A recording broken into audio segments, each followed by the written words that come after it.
Israel, the Israelite School of Universal and Practical Knowledge, under commanding General Yohana, presents the Lord's 55th Annual Passover. That's right, the Lord's 55th Annual Passover is rapidly approaching.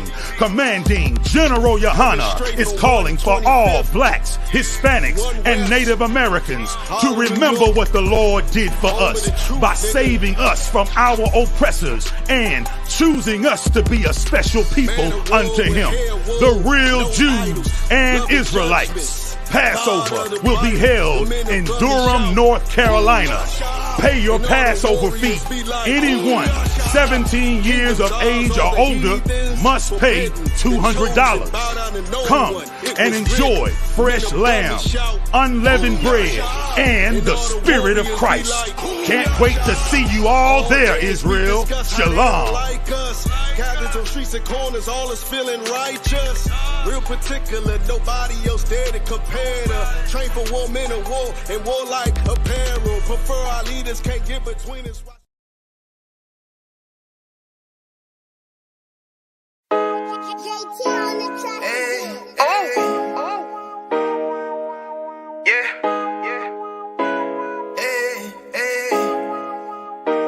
Fuck wrong with you, boy?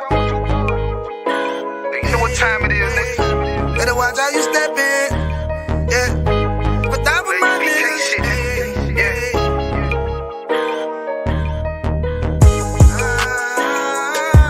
I'm in it, yo. Got my nigga Rawan with me. But that was my niggas, it'll be an honor. You know what I'm saying? Under commanding General Yohana.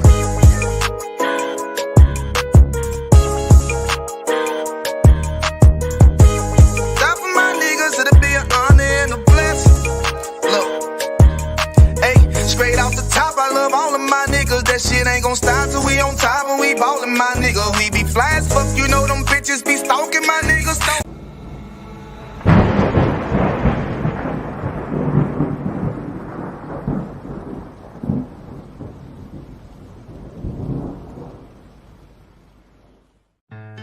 One west till they bury me. I'm one west till they bury me. I'm one west till they bury me. I be one west to the death till they bury me. One west till they bury me. I'm one west till they bury me. I'm one west till they bury me. I be one west to the death till they bury me. I be one west to the death till they bury me. They ain't scaring me. Rip the soul out of Pharisee. Speaking heresy and get you fucked up apparently. It's like they daring me. I said chill, they ain't hearing me. They ain't listening. Every bar nitroglycerin. Hit your heart, bring it back to start, make you live again. Get them dividends or we start getting ignorant. I be on that soldier shit. I told you shit phenomenal. Nah, but he abdominal. So what you suckers trying to do? Rhyming comical. Guess it's funny until I'm bombing you. Bring apocalypse to them pussy niggas that's popping shit. Team of all stars. I coach them up like I'm Popovich. Fuck the politics and the lobbyists and apologists. They vagina, so we gon' check them like gynecologists. It's kinda obvious how the situation is ominous. The way I vomit this and regurgitate for the audience. They start applauding this cause the competition is fraudulent. From the era where niggas smoke you up like a parliament. The flow been stupid. Shit has gotten retarded since all the dominance of one west rising to prominent. Cause I be one west to the death till they bury me. I'm one west till they bury me. All right. Shalom. We're in live Israelite School, Universal Practical Knowledge, under commanding General Yohana, a biblical scripture breakdown class. Priest and Captain 10,000, not the Zakna Shah. All right, we're gonna get it started. There we go. We should be up there. I know y'all up to the brother Shalom. Y'all by Shem Yahweh Shah Barakatham. Yahweh Shemor Alathan by Shem Yahweh Shah. All right. All right, we got questions. All right. Shalom, Most High in Christ. We got some questions in there. All right. So we got, can you get a breakdown? Also, Yagadar said a breakdown, Genesis chapter 3, verse 24. All right. Let's take a look. Genesis chapter 3 and verse 24.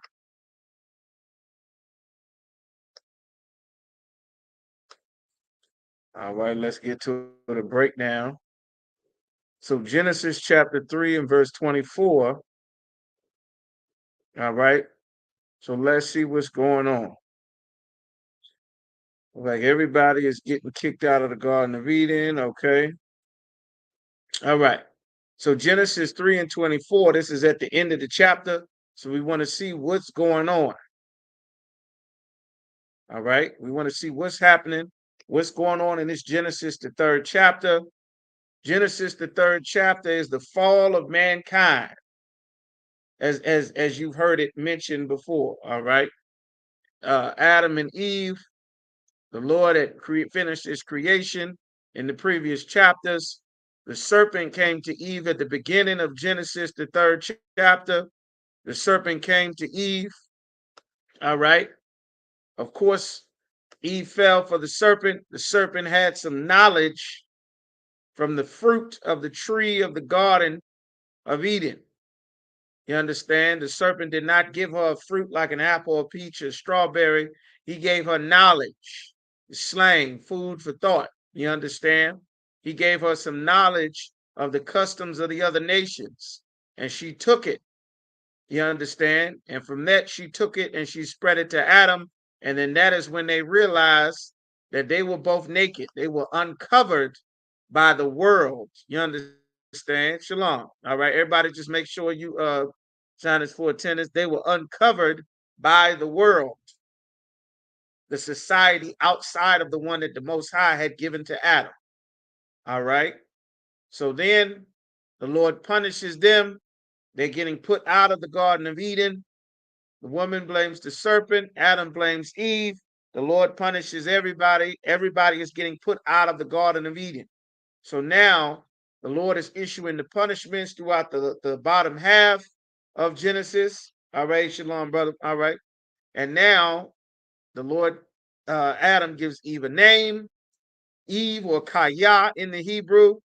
All right, which means to be alive or lively. She was the mother of all things living. You understand? And the Lord, and now we get down to the bottom of Genesis, the third chapter. All right. So now in verse 23, it says, the Most High sent him from Salakia, sent him forth, meaning out away from the Garden of Eden. The Garden of Eden is an actual place. You understand? The Garden of Eden is the Middle East. The Middle East is the Garden of Eden. You understand? That's where we come from. That's where all life began. Any real historians would tell you life did not begin in so-called Africa. Life began in Mesopotamia, in the Middle East, in Babylon, in Assyria. All of that is in Iraq. It's in the Middle East of what we would know today as Iraq. And of course, our oppressor has drawn lines and broken up people's country and created separate countries to divide the land that the Lord had originally divided the Garden of Eden by rivers. Bodies of water is what determines where one people's land ends and another people's land begins on the other side of bodies of water. Just like when we were in ancient Egypt, the Lord poisoned the waters for the Egyptians. On our side of the Nile, on our side of the river where we lived in the land of Goshen, our water was sweet. On the Egyptian side of the river, it was turned to blood and it was bitter and it made everyone sick and it smelled bad. It was putrid. It was cursed by the Most High. Just to give you a little backdrop so you can get some better understanding. So now, the Lord said he put them forward out of the Garden of Eden to till the ground from whence he was taken. Now, to work by the sweat of your brow, which Adam did not have to do at first. He didn't have to go out and work and till the land or do what's known as gardening or yard work or landscaping. Adam didn't have to do any of those things. You understand? So now, when you get to Genesis chapter 3 and verse 24, which was his question. So he drove out the man, meaning that prized the land where everything grew perfect, everything was nice and fertile. You didn't have to work, the dew watered it, everything was absolutely perfect. You understand? Once mankind sinned, Adam followed his wife Eve. That caused him to sin against the Most High. The Lord evicted them. Now they got to go and live in a different land that's not fertile and wonderful and pleasant, that this land out here, that the other nations of people would have to live in and work and survive and get it how they live, that was not absolute paradise, which is where the Most High put Adam and Eve. You understand? So it says he placed at the east of the Garden of Eden cherubims. He placed angels, cherubims, and a flaming sword which turned every way to keep the way of the tree of life. The Lord spiritually put angels.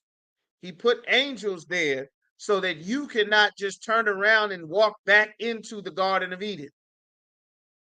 You can't just walk into the Garden of Eden. You can't just turn around because you just left it and then double back and say, okay, well, let me just move on in. Like you can't go back there.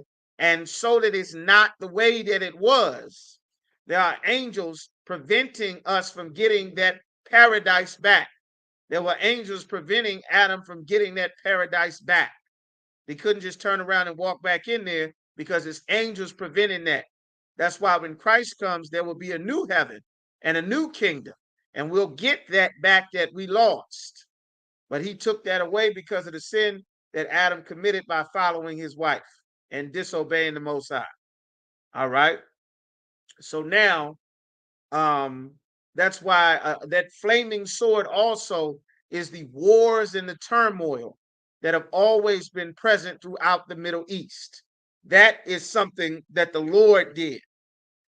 Like the Lord made the Middle East a place filled with turmoil, constant wars, constant people fighting over that land, constant battles and dispute, whether it's disputes over Iran and Iraq and the Gulf War and the Crusades and Israel and Palestine. You understand, even before they discovered oil, or before the Polish or Austrian man who now today since 1949 calls himself an Israeli or Jewish, even before they moved into the land that was fully inhabited by Palestinians who are not the Philistines of the Bible, who are Africans. Even before that land belonged to us. It was always under turmoil. It was always under siege. It was always under the threat of warfare breaking out in the Middle East. The Lord did that. You understand? All right. So let me know if that answers your question. We got Romans 1 and 28. Let me get to that. Let me know if that answers your question. All right. Let's get some more. Let's get some more. All right. So yeah, just let me know if that, taking these down. Somebody asked a question, Romans, I believe his sister said Romans chapter 1 and verse 28. Okay. So let's see. All right. Romans chapter, 1 and 28. I got you.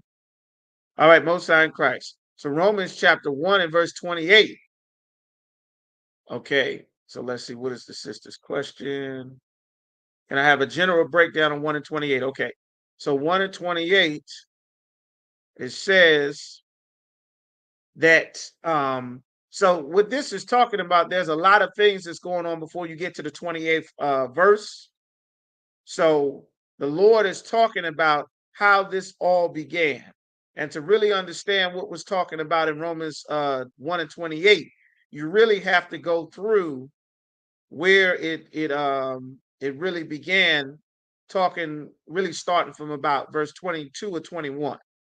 But what 28 is saying, they did not like, even as they did not like to retain the Most High in their knowledge. They didn't like to keep the Most High's law, statutes, and commandments. They didn't like to decide. They didn't want to keep the Most High's dietary law. His law is about not eating shrimp, crab, and lobster, about not having sex with another man's woman. His law is about a woman not killing, unaliving her baby, or you understand, or getting divorced, being with a sister, throw her away for another sister, or being an alternative lifestyle, man or woman, a man having relations with another man, you understand, or a woman having adult relations with another woman. They didn't like the fact that the Most High gave commandments and rules. to not worship idols, to not marry the other nations of people, to not have interracial marriage, to not be murderers, to not be liars and thieves. This is what he's explaining when you start to Romans the 21 and verse 22, saying, for centuries, generation after generation, the Lord gave us instructions and he sent the prophets out to warn our people over and over again. This is for Sister Nazam Ana. Over and over again, the Lord gave instructions to Israel to what to do. Israel refused generation after generation, and the Lord said this, because they did not like to keep the Most High's commandments, the knowledge of the Most High, they wanted to go serve other gods. The Most High gave them over to a reprobate mind, meaning the Most High gave them over to a mind to do things that would seem as though this is okay. You understand? And so that we can get a better understanding of that scripture, let's get the definition of the word reprobate. What is the definition of reprobate? In order to understand what this scripture is talking about, or any scripture, we need to know the definition of the words that are being used. All right. So it says the definition of reprobate is an unprincipled person, someone who doesn't live by any standards, any codes, any morals. The Lord gave us laws, statutes, and commandments to live by. But our people did not like to retain the Lord's law, statutes, and commandments. So the Lord said, fine. You don't want to keep my commandments? The Lord said, I'll turn you over to a reprobate mind, to a mind that's eating pork and shrimp and crab and lobster, sucking down anything you can find anywhere, snails and escargot and squid and sharks and pork and all different kind of things, whatever the heathen will just find and bash upside the head with a rock and slop it down and call it food. Like you see in many of these videos, you see the other nations of people eating everything, monkey and rabbits and armadillos and rats and snakes and salamanders. And that's how the damn COVID got started. Eating Pokemon and pangolin and eating bats and eating octopus because we didn't want to live by the Lord's standards. The Lord said, fine. He will turn you over to a mind that you will just accept that you're a man that's going to pretend to be a woman, and that's how you're going to live your life. And no one will be able to tell you that this is wrong. You'll have a mindset to just accept it. You'll have a mindset to just accept that if you are a woman, you shouldn't be tied down to no man. You should be able to have your happiness and your freedom and come and go as you please. And it's 2024, women's rights, girls, we rule the world. I don't need a man. Fine. Leave the man, throw the family away, go and do your thing. And in your mind, you'll feel that that is the right thing to do until you reach 50. And there are nobody around to help you. And you have no security and protection. And your cities are filled with unprotected women who've been diva queen, boss lady, slay queen, all through their 20s, 30s, 40s, having hot girl summer, woman thou art loose, in a mind that no woman on the planet lives this way. No woman lives like that. But the Lord said, because our people did not want to obey the Most High, he said, fine, I'll turn you over to a mind to where you will believe that this is correct. Even though the Lord gave laws against it, nobody gave a damn, to hell with it. The Lord said, fine, you got it. And it says to do those things which are not convenient. It's not convenient to do those things. You understand? He said it's not convenient. You're going to do things that are not convenient. What are the things that are inconvenient? This is what the Lord was talking about. That's why I said in the previous few verses, it's going to give you what it's talking about once you get to verse 28. So if we skip up a little bit, the Lord is going to talk about what he means. So we're going to hit verse.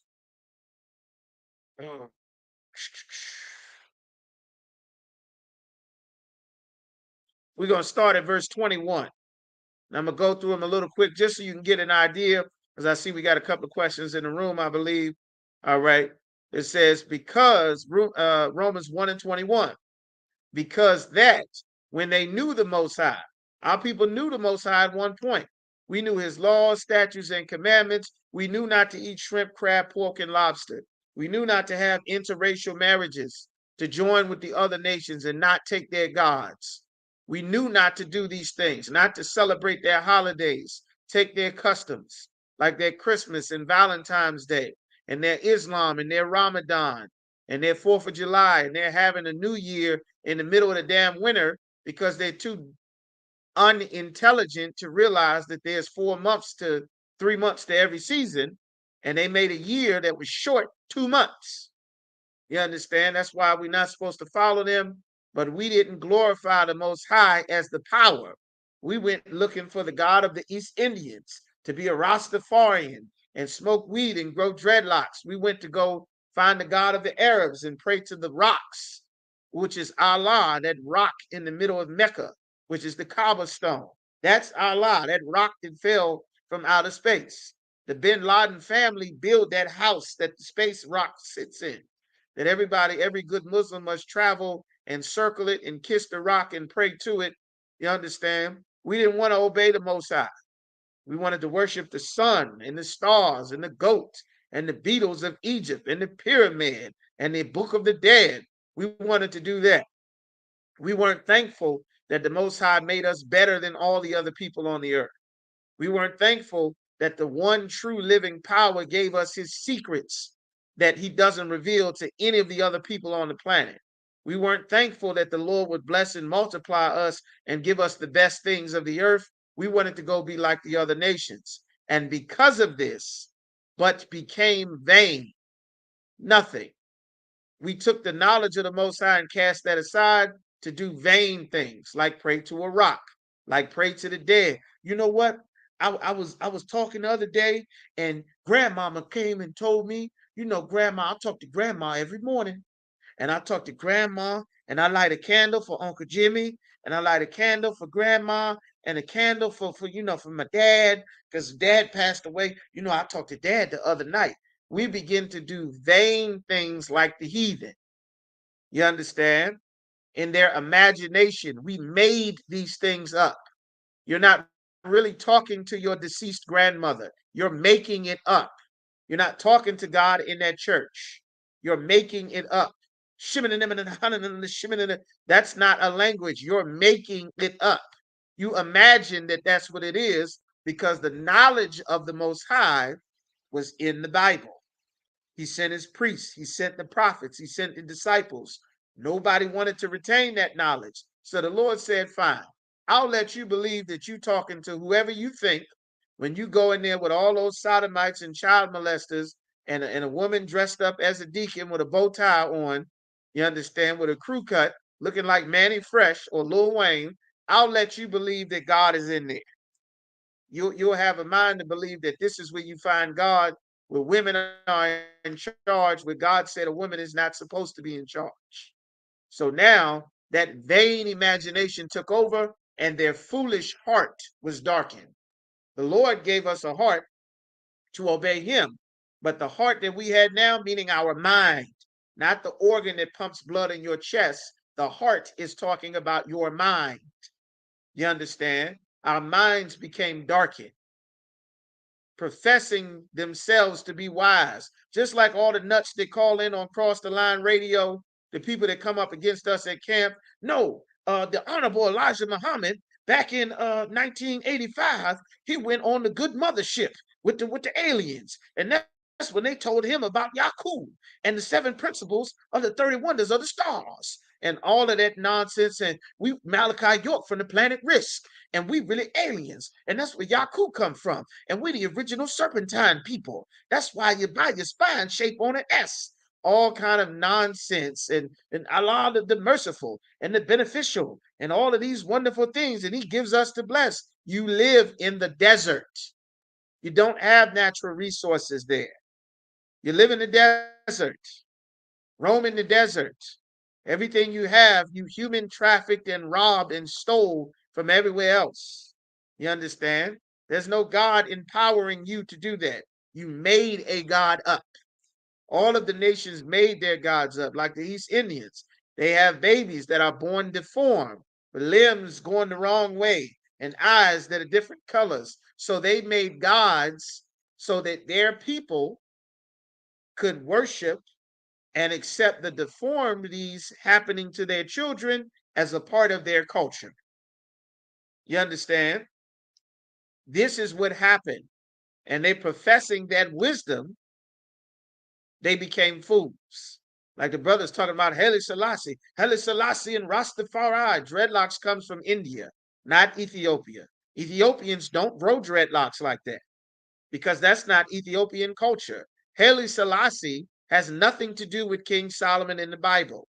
The Queen of Sheba, the land of Sheba, is Yemen, not Ethiopia.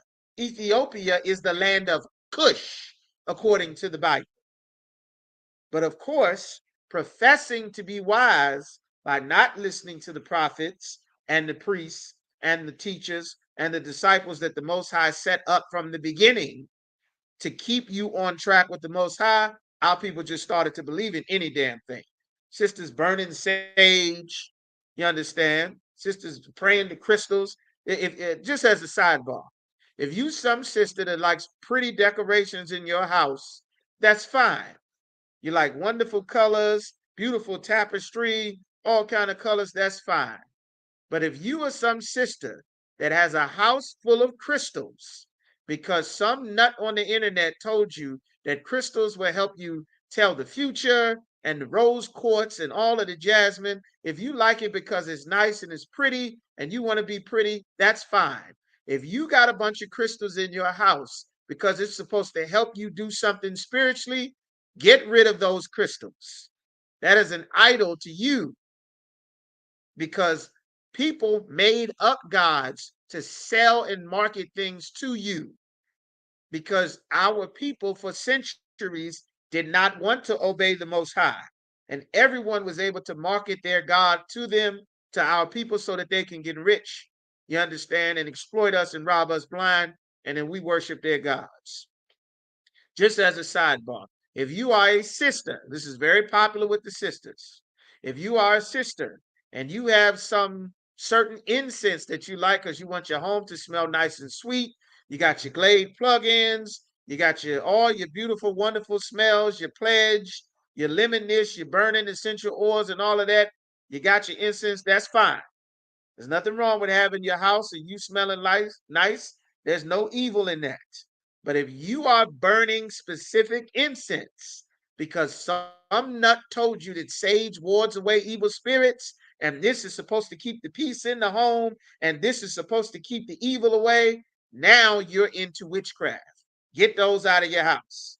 Go get you some damn car fresheners and some Glade plugins or some Febreze, but you cannot burn an incense to ward away evil spirits because some nut selling sage told you that.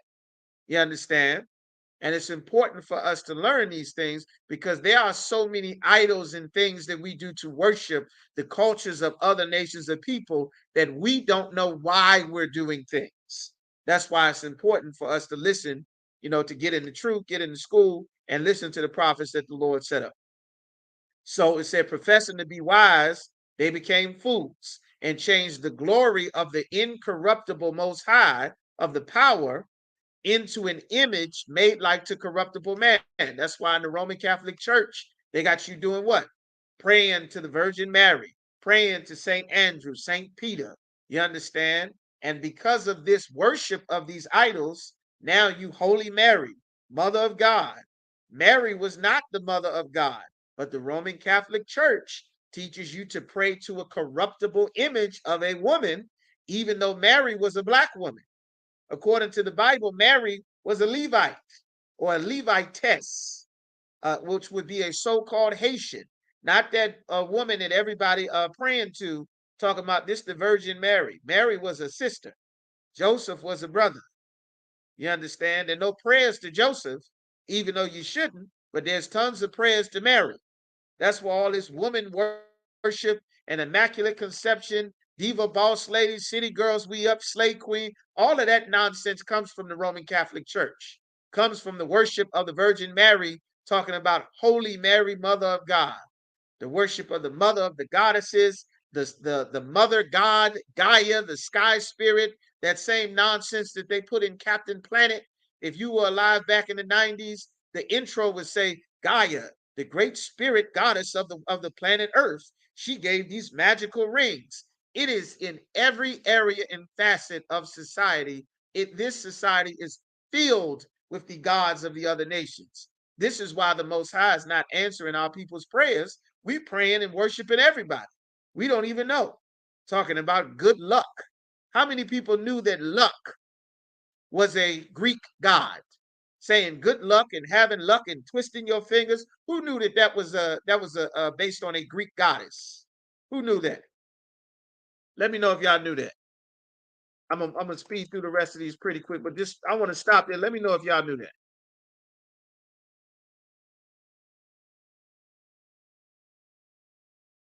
All right.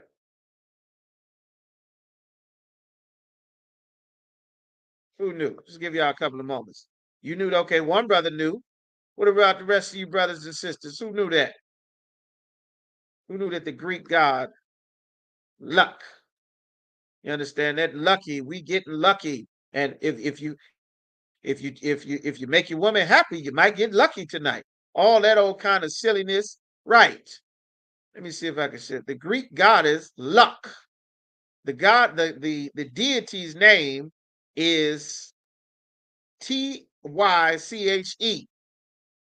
understand? The deity who governed fortune and prosperity and destiny, a part of Greek mythology. That's where your good luck comes from. You understand? The god of fortune, the daughter of Zeus, the liberator, represented with different attributes, the divinity guiding, conducting the affairs of the world. That's where you get your good luck come from. The goddess of fortune and luck. That's why we don't say good luck in the ISUPK. That's why we don't say God bless you when someone sneezes, because that's not our culture. It is someone's culture to say God bless you, but we don't take the cultures of another nation of people. That's why when you come into the truth, we're teaching you what to say and what not to say. Let me show you a picture of this. You see if I can get this picture up here. Uh let me see. Share screen.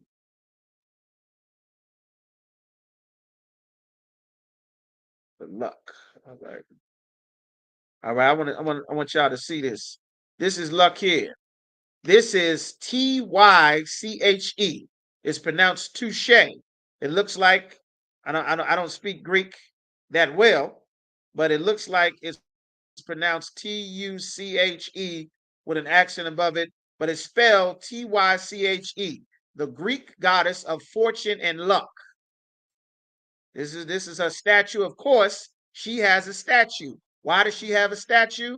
Because the heathen worship idols, statues, images of bronze, and all of this kind of stuff.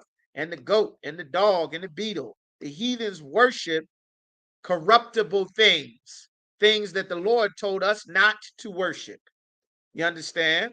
We don't even know, because we're not being educated with anyone teaching us about God. They're not educating us on history. They just telling us to sing and dance, slam our head on the ground, and give up some money, and don't say anything when they run through your woman or have sex with your kids. That's all we learning. That's what Muhammad was doing. That's what Malachi York was doing. That's what Brother Polite was doing with Egyptology. You understand? That's what the Pope is doing. That's what Eddie Long is doing. Y'all seen the videos with all the pastors getting busted for sex trafficking and child abuse, every continent. But they never taught us any actual thing about the Bible. That's why the ISUPK, we are not a church. We are a school. The word church in the New Testament is a Greek translation of a Hebrew word, which is Bayath Saparia, or the house of books, the house of knowledge, the house of study. All right. And that's why you in here learning. So it says, and change the glory of incorruptible of the most high power into an image made like to corruptible man. That's your Virgin Mary. That's your statue. What we just went over. The goddess luck. You understand? All of those things. And what else? To birds and four-footed beasts. All the gods of Egypt. Horus and Isis and Ra and the bird god. Every prominent 304, you understand? Every prominent 304, I'm trying to figure out how is the proper PC way to say it. All the top quality hoes in America that are famous, they got some statue underneath of their breasts of this deity, this Egyptian goddess. Don't ever trust a woman you see her with that damn ankh or a picture of this winged bird right here, Isis. Let me show you a picture of that. These are things that the Lord was telling us not to join the other nation, because instead of learning to obey the Most High so that we can own our cities and our lands and have farms and cattle and sheep and goats, so that we wouldn't be in the streets of America trying to get warm in the dead of winter on a goddamn school bus from the city of Chicago or New York, we wouldn't have to live that way if we had retained the knowledge of the Most High and not start praying to statues and pyramids and all of this. I just want to get y'all some more pictures so that y'all can see it. All right, what we got? Share screen. Let's get these goddesses here. What we got? Isis. All right. Isis. These are the images. You see this here? Rihanna got one of these right up underneath for her. She didn't show so much of herself. Everybody, they got this. You see this winged creature? Sisters getting these wings all on their chest, all on their back. This is the image of corruptible images. Some winged bird, Horus, another one. All these Egyptian gods, you understand? Horus, the Egyptian god. Here's another one. Some damn bird. You see these images here? This bird image. Kanye West had one of them on when he did that album before he went absolutely nuts. You understand? When he did the monster song. You see this bird, this Egyptian bird god, and Horus. You understand? The whole story behind these gods is something filthy and disgusting. His nephew, I think his uncle wanted to show him a lesson, so he was going to sexually assault his nephew, which is Horus. He was supposed to sexually assault his nephew to teach him a lesson about being a trickster. Some disgusting nonsense that everyone is worshiping Egypt. They got all kind of evil things with their gods. They got, on them statues worshiping Egypt. Some nut is named Nut. One of them is blowing his own rod on the damn Egyptian walls, on the hieroglyphics. All kind of freaky nastiness and garbage and filth that our people looking at the other nations would say, well, this must be God, civilized. Really, they doing all manner of nastiness and having relations with sisters while they on their cycle, and all kind of nasty threesomes and spreading diseases and all kind of evil nonsense that the Lord made us separate from their culture. But we didn't want to retain the knowledge of the Most High. So now we praying to birds and all kind of images and four-footed beasts, creeping things, praying to snakes. And because it says the Lord gave us up to follow those, since nobody want to serve the Most High, you're like, you know what, the hell with it. Forget it. And this is what ultimately happened because we took the customs of the other nations, which we didn't know about them. We just saw something that was new. Eve didn't know the consequences that would come with this knowledge to make her a god and a deity. She didn't know what was going to come with being city girl, queen, diva, boss lady, girls rerule the world. She didn't know that was going to destroy her household, that the family she was raising with those two sons and her husband in paradise with all this power and authority, she didn't know she was going to be working a 9 to 5 and 6 to 10, when all she had to do was just back up Adam and be his helpmeet. Now she got to go out into the workforce. She got to sit in traffic all day. She got to work by the sweat of her brow. She got to be at work pregnant, back hurting, breast hurting, feet hurting, headache, nausea. You got to be at work like that because the serpent told Eve she could be queen, diva, boss lady. She didn't know that life was better where the Lord had intended her to be. She didn't realize that till afterward. One son killed the other son caught a murder charge. He became a white man. The whole family, they got evicted. Everything went downhill after that. And this is why the Lord was telling us. So now we in Romans chapter 1 and verse 26. So like at 25, damn, I really can't skip this. It's so much. I'm going to try to get through it because I see y'all got a lot of questions. Keep those questions coming. Y'all on the chat, y'all on YouTube. Keep the questions coming. You understand? If you need to, because as people come in, your stuff gets erased or it gets pushed up to the top. So just make sure if I don't get to your question, you type it in there again so that I can get to it. All right. Everybody make sure you sign in for attendance. Okay. So it says, verse 24, wherefore the Most High gave them up unto uncleanness through the lust of their own hearts. They desired to be like them other nations. You want to be an Egyptian? You want to be a Hamite? Fine. You want to be like the other nations? To dishonor their own bodies between themselves. Now you're going to do a dishonorable thing with your body. Your body's not going to be sacred and sweet and precious for your husband. Now everyone's going to get your body. Everybody going to have a turn. Your nakedness is not going to be something precious and concealed and royal. It's going on the internet. It's going on Facebook. It's on Twitter. That tail is on full display all in the streets. You wearing see-through clothes. I remember the last time we went to camp, some sister in a lime green WWF wrestling leotard with her breasts out, her tail out, you understand, damn near green spray paint out on the street trying to argue with us like she got some kind of wisdom in her head, damn near fully naked on the damn street. You understand? Well, the Lord said, now you're going to dishonor your own bodies just like the heathens do, who changed the truth of the Most High into a lie. The truth about the Most High, you understand, they changed everything the Lord had given us and worshiped and served the creature more than the creator.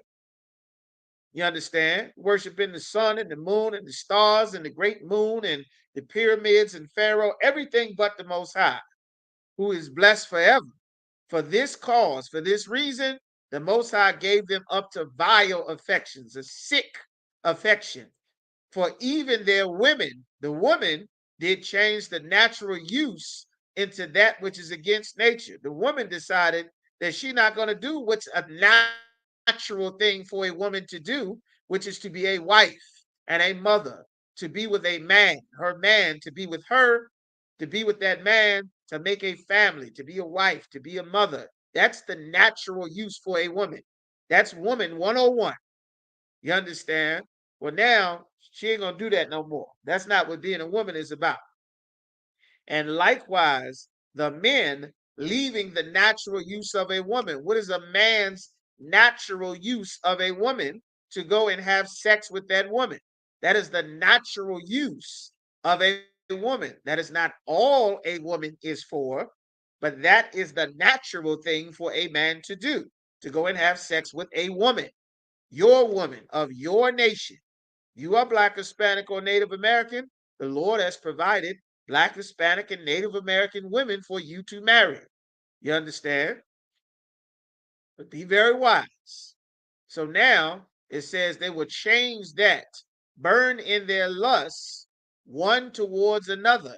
Now, you want to be an Egyptologist? You're going to get that full Egypt treatment. You didn't know them Egypt, all in Egypt was full of homosexuality. But now you worship in Egypt and the crystal and the you're going to get them old square lines in your hair. You're going to get them old shaved and smooth, bald-headed faces. You understand? You're going to all of that, and we ain't supposed to eat meat. And all this old kind of stuff got you thinking that the Lord said you can't eat meat because Egypt said you're not supposed to eat meat. You understand? That was not our culture that the Lord gave us. It's not a sin to be a vegetarian, but you got to understand what's the difference between making a decision just based on your personal preference and when you are getting into the customs and the philosophy of another nation of people. Why are you doing this? Sister, why are you cutting your hair to look like a little boy? Why are you getting a fade and a shape up? That's not a natural thing for a woman. Why are you cutting all of your hair off? You understand? Why are you dressing this way? Why are you talking the way that a man would talk? Why are you putting bass in your voice? Why are you taking hair off the barbershop floor trying to sew it onto your chin? Why are you buying a fake rod so that you can pretend like you are a man to have a relationship with another woman? You understand? Like that's against the Most High. Brother, why are you wearing a dress? Why you got that bent wrist? Why are you talking like mommy and grandma? Why are you taking the bass out of your voice? Why are you shaving your face? You understand? The Lord put that as a crown to you, brother. Why are you doing this? Why are you wearing these skin tight clothes? You understand?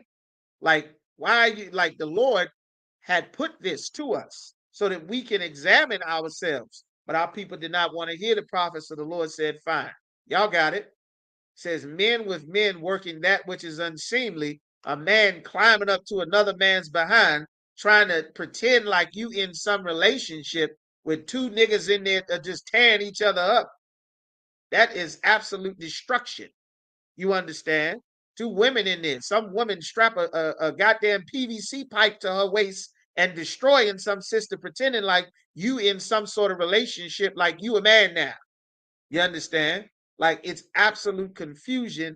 And it came because of us taking the customs of the other nations of people. It started with us worshiping Egypt. It started with us taking their holidays. It started with us acknowledging their gods, getting into their cultures, trying to dig deep into their way of life. You understand? The Lord told us don't do that. And this is the result. You understand? And it says, and receiving in themselves that recompense of their error, which was meat, meaning the error, the payback or recompense of what they did that was wrong. That's why it's syphilis everywhere. It's gonorrhea and chlamydia everywhere, hepatitis everywhere. The goddamn monkeypox, you understand? HIV and AIDS busting through the damn roof. They have a damn AIDS commercial with two niggas in the kitchen. You know, some nigga chopping up vegetables like he a woman, and some big hairy pawed man will come and kiss him on the back of his neck. Well, you going on the AIDS commercial. I didn't make it up. I didn't say it. The Lord said this. And this was to save our lives, but nobody wanted to acknowledge the Most High. So the Lord said, fine. It is what it is. Y'all got it. You understand? And now when you get to verse 28, which was the sister's question, this is what he's explaining. This is what the Lord was talking about. And as a result, our customs, which was to be loving and brotherly and sisterly and take care of one another and think about the future generations of our people and to not be a stingy rich man, that you know that your wealth is to take care of the poor and the widow and the infant, to not abuse brothers and sisters because you're stronger than them, to not rob brothers and sisters because you don't have, to not rob the poor because you do have. That's what our culture was about. But because we joined the other nation, verse 29 says, being filled with all unrighteousness. We not righteous power to the people's soul brother no more. We filled with fornication. You having sex with another brother's woman, man. Like that's an evil thing. It's so evil, the Lord will take your life. Tons of teenagers are losing their life every single day in this country, thinking it's a joke. You're going to lay down with somebody else's woman. The Lord going to have 4 and 5 shootings in Virginia Beach and in Portsmouth and in Richmond and in Newport News and in Chesapeake and in Suffolk. It's going to keep happening. You keep having sex with somebody else's woman. Like the Lord playing about this. It said in fornication, you have sex with a sister, you throw her away. That's evil.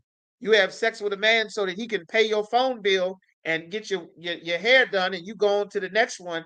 That's an evil thing, sister.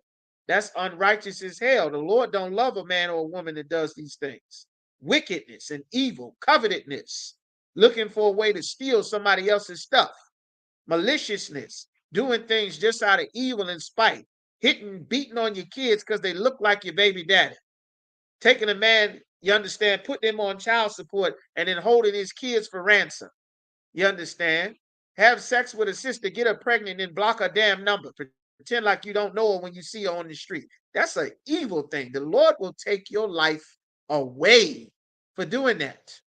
The Lord will have you be unalived at a traffic stop. We are not allowed to live this way. You understand? And this is the culture of the other nations of people, full of envy, despising your brother. That's all the music, sliding on the ops. We sliding with the Draco. We hitting up the ops. You understand? We mocking you at your grave site. We peeing at your grave site. We digging your grave site. You get killed. We laughing about it, joking about it. Oh, ha ha! I smoked your man. I smoked your man. What you gonna do? The Lord will have 20 people get shot every week. The Lord don't approve of that. He ain't letting it go. We got to change. You understand? That's why we out on the streets in the UPK.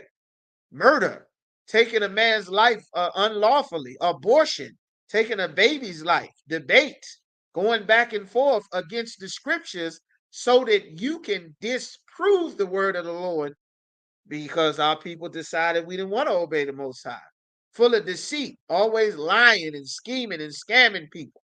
You understand? All kind of scams and hustles. You understand? Selling people stuff, pretending like this is what it is. All of that hustling and scamming and lying and cheating and hoeing and prostituting and selling sex, all of that is the heathens' customs. That's Egyptian custom. That's Hamite custom. That's Asian. That's the Moabites' custom. The Edomites' custom. That was never our customs as a people.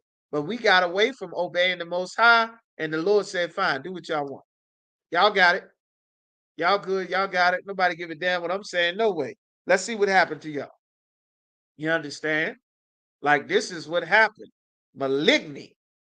Salakia. Malignity. That's a rough word there. Malignity. All right. I'm gonna get to some more of these other questions. You understand? We're just gonna get the definition of that. Malignant. What does it mean to be malignant? It says, what does malignant mean? Malevolent. It says of a disease, very virulent or infectious, tending to evade normal tissue or recoil after small cancerous. We understand malignity meaning infectious, spreading infection and disease everywhere, herpes everywhere, gonorrhea everywhere. You understand? Monkeypox, AIDS everywhere, hepatitis everywhere. Like I said, damn disease, murder and abortion everywhere. Like that's what malignant means. Like this is what the Lord was saying. Like we became these things from following the other nations of people and their culture. This is what the Lord was sparing us from. But of course, by us not listening to the prophets that the Lord kept sending out, the Lord said, fine. We're gonna see how y'all do in the end. All right. Slovakia. Which one was that? Bear with me just a moment. Sister, let me know that answer your question. Just wanted to get that breakdown because it was a lot in there. Who else we got? Let me see. It was some more. All right. What do we got? Romans 128. Trooper Kazaki said Revelations chapter 7. Can I get a complete breakdown of Revelations, the 7th chapter, and some scriptures to precept that? You're going to have to narrow that down. You want a whole breakdown of Revelations, the 7th chapter. All right. Hold on. Let me see. I got to get this charger. Hold up now. So I can bear with me just a moment. Is that one? I think that's it. So I can bear with me just a moment. Okay, Most High in Christ, that answers your question. All right. Revelations, the 7th chapter. Let's see. Is this the right one? Yes. All right, Salakia. Give me just a second. Revelation 7th chapter. Bear with me. Get this charge on.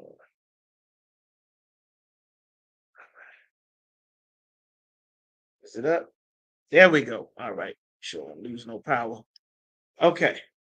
We want to break down the entire Revelations, the whole book of Revelations, the 7th chapter.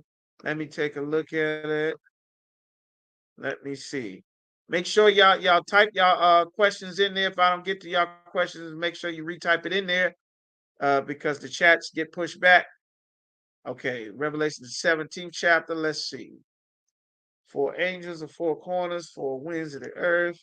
Angel ascending in the east, having a seal. Loud voice heard not to see the earth nor the trees. So we have sealed the servants. Okay. Now the seal. Okay, the tribe of Judah, Asher. Great multitude, no man. Okay, I might be able to do this. All right. The elders on the throne, arrayed in white. Okay, I got you, brother. All right. All right. That's going to take a little bit of time. I'm going to come back to yours in a second. Let me do Mahayar's, because it looked like yours is a lot shorter. Officer Mahayar said 2 Timothy 2 through 23. I'm gonna get your revelation because that's gonna take some time. 2 Timothy 2 and 23. All right. 2 Timothy 2 and 23. 2 Timothy 2 and verse 23. All right, 2 Timothy chapter 2 and verse 22. It says, flee youthful lust, meaning the things that a youth likes to do. There are things that you desire to do because you're young, you don't know any better. You understand? Flee youthful lust. I'll give you one. It's very prominent with where it used to be prominent now. I don't think many people do this anymore. You understand? Because everybody's shooting everybody. But one of the youthful lusts that was very popular when I was coming up, that the tribe of Judah loved to do, which is to start and get into a fight. You understand? Brothers lusted over a fight. Everybody ran to the fight. They wanted to fight. We fight here, fight in the lunchroom, run back-to-back fades, fight at the auditorium, the cafeteria, before, after school, the swimming pool, the movie theater, getting it on everywhere, anytime. Let's go. You understand? Slap boxing, wrestling, rumbling, tussling. You understand? I'll bust your jaw, I'll bust your nose, I'll knock you out. All of that. I'll tap up them ribs. That used to be very popular now. Before everybody had Dracos and switches, you understand? That was a very popular lust. That was a youthful lust. You understand? It says to flee youthful lust. What else is a youthful lust? A lot of times the youth would like to steal cars. You understand? This is something very popular. They have something now where they're called Kia boys. Kia boys. These are young brothers all across the country stealing cars. It's very popular. And it's so popular that they got a name in their own special on the TV. So when it says flee youthful lusts, you understand? Those are just some examples. All right. Hold on. 2 Timothy 2 and 23. Flee youthful lust. What else? You understand? Um, Let me see. What else they got? All right. Let's see. Another youthful lust. Something that the youth would like to do, that they take very in their youth. They make very erroneous decisions as a youth. I'm trying to think. Snatching purses, committing robberies. Youth like to do that. You understand? You rob somebody, you snatch them, you run very fast, you're young, you're lightweight, you snatch a purse, you grab. You understand? That was very popular a lot of places. I seem like they still doing robberies now. You understand? What else? It'd be a youthful lust. Children like to play with sex. It's a very popular youthful lust. A youthful lust, you understand? You're in middle school and high school, you understand? You try to have sex with all the girls in your class and everywhere, and at a party here and this, and the birthday this, and the movie theater here, and the pool there, and wherever. You understand? It's a very foolish and childish thing. You understand that the youth do. That was a very youthful lust. You understand? You should not still think and operate and function the way that you thought, operated, and functioned as a child. It says, but instead of thinking like a youth, what else? Children think very stingy. I'm going to take this. If you got very youthful, your children, they don't want to share. Anybody that watches children and babysits children, that has a lot of children or has raised children, you know you have to teach the children to share. They don't instinctively just share. They figure, well, I got toys. I'm bigger than you. Why don't I just take them all? Because I want them all. Somebody has to teach you that everything is not for you. Everything is not about you. You understand? Share with your brother. Share with this brother. Share with your sister. That's an important thing to learn And as a youth, that doesn't come naturally. Someone has to teach you that. All right. Another youthful and childish lust is what else? Getting high all the time. That's a silly, childish.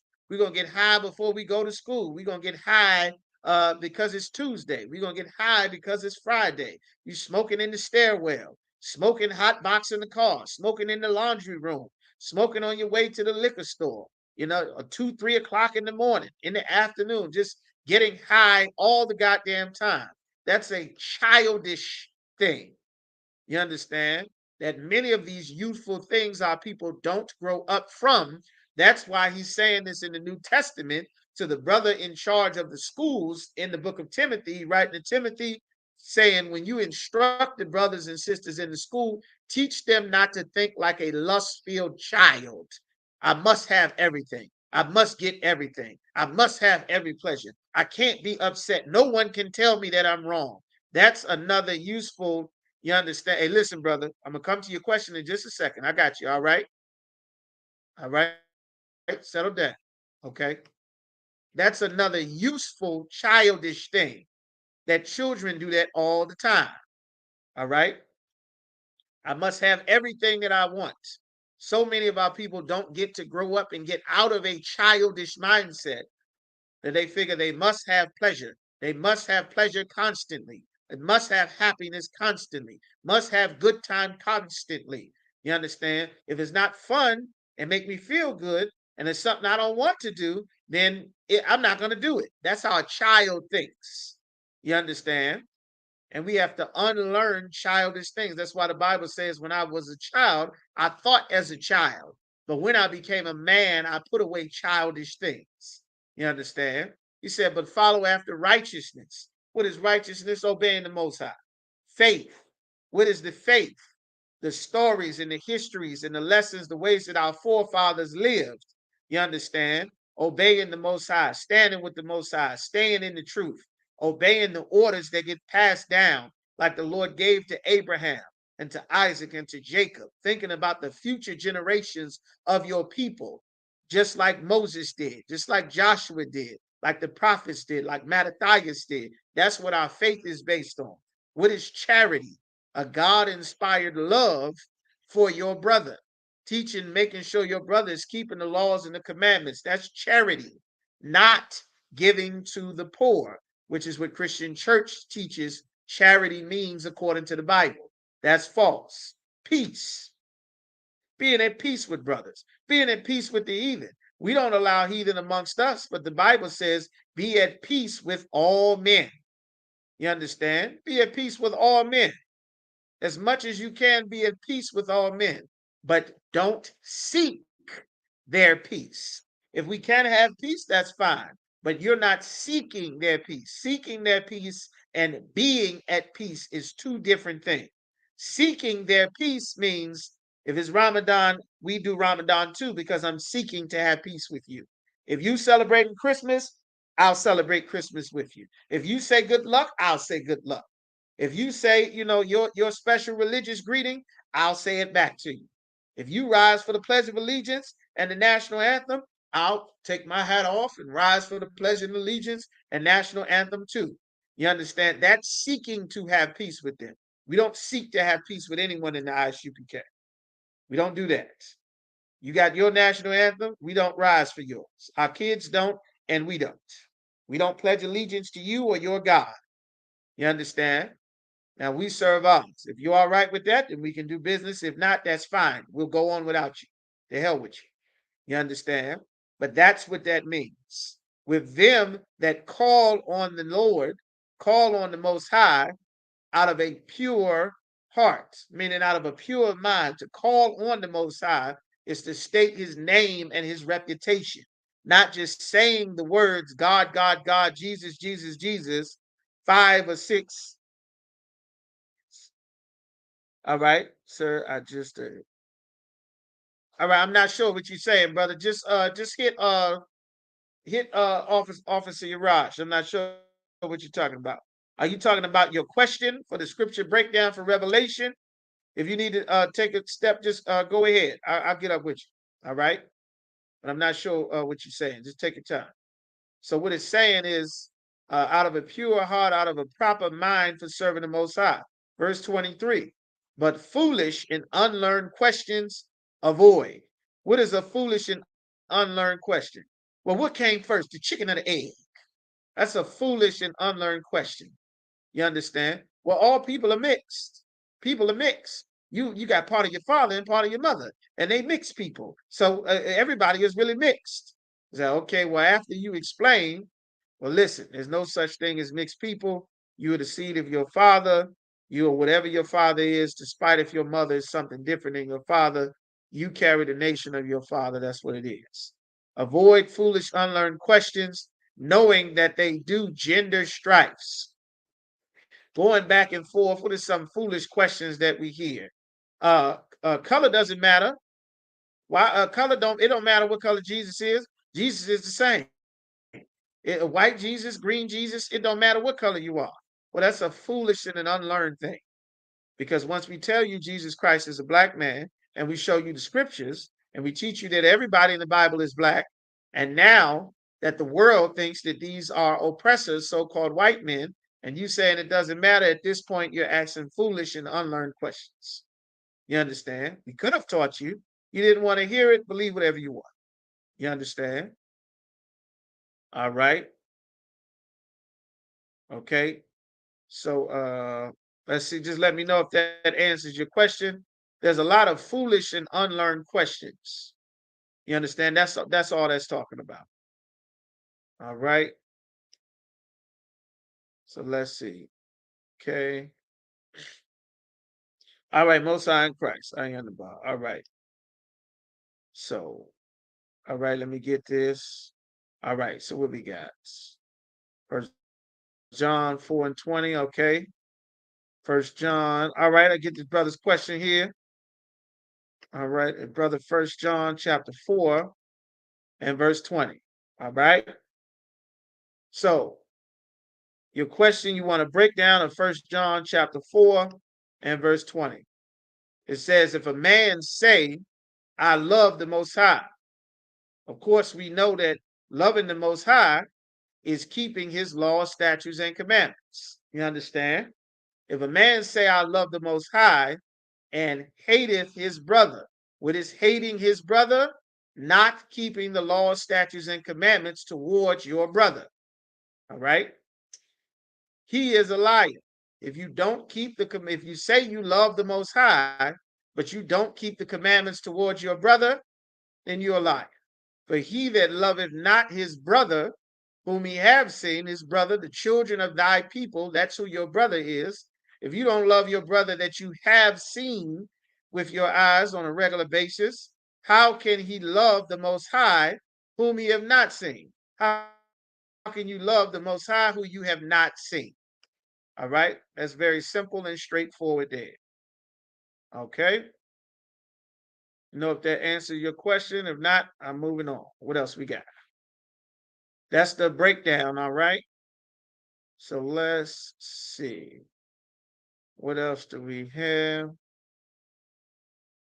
Now, did you want the just let me know. Did you want that Revelations, the 7th chapter? Or just a small medical? Okay, well just let me know when you're back, Trooper Kazaki. All right. Okay. The devil. All right. That's these. All right. So there we're gonna go. That deceiveth. All right. Called the devil.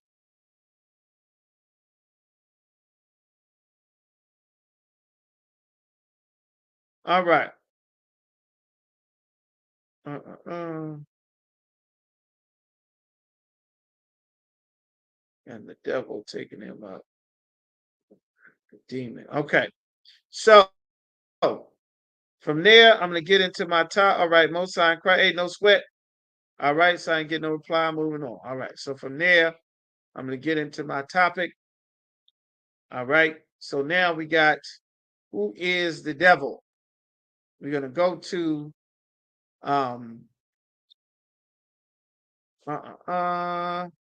Revelation chapter 12 and verse 9. All right, Revelation chapter 12 and verse 9. So like, who is the devil? We're going to get down. Make sure y'all taking notes, you brothers and sisters. Everybody just give me a one. Let me know you're still seeing and hearing me clear. We got a big storm coming through, a lot of wind and stuff. I just want to make sure that everybody can hear me before I get into this topic there. Just give me one. Let me know I'm still clear. All right. Y'all good? I get no ones. Give me something. All right. Just give it a second. We'll be at 8:11. All right. Y'all gave me one. All right. I got 1-1. Y'all hearing me good? Okay. All right. Most High in Christ. The ones are coming in. Okay, great. So Revelation chapter 12 and verse 9. Let's see. Do I want that? All right. Revelation chapter 12 and verse 9. It says, and the great dragon is very spiritual that the word dragon is used, because our oppressor, who is the devil that the Bible speaks of, they use the word dragon to describe themselves as a part of their religious beliefs and ideology. You understand? The Ku Klux Klan calls the grand wizard the grand dragon. It's a very old term. Many of you young brothers may never have heard that, because they might not be as prevalent depending on where you are located in the world, because of how things have progressed in politics and all of that. But Revelation 12 and 9, it says, and the great dragon was cast out, that old serpent called the devil. Where do we learn about that old serpent that the Bible is talking about? It is talking about the serpent that was in the Garden of Eden that tempted Eve, that gave Eve knowledge for her to be like a god, for her to be like a diva, to have power and authority, which God never intended for a woman to have power and authority. You understand? The Lord never intended for a woman to be in a position of power and authority, to rule over the nation, to rule over the home, to rule over the city, the town. You understand? The Lord never intended that. The Lord did not make a woman for the stress and the pressures of being a ruler or the authority figure, of being the judge to decide and mete out punishments. The Lord made a woman a certain way, to be filled with emotion, to be sensitive and feminine and sweet and kind and loving and nurturing and delicate and helpful. You understand? Not to be the authority and the discipline and fight the battles and war and do the policing. That is what a man is for. That is what a ruler is for. That is what a judge is for. And the Lord did not make a woman to occupy those seats. This evil society put a woman in a position that the Lord did not intend for you to be. You understand?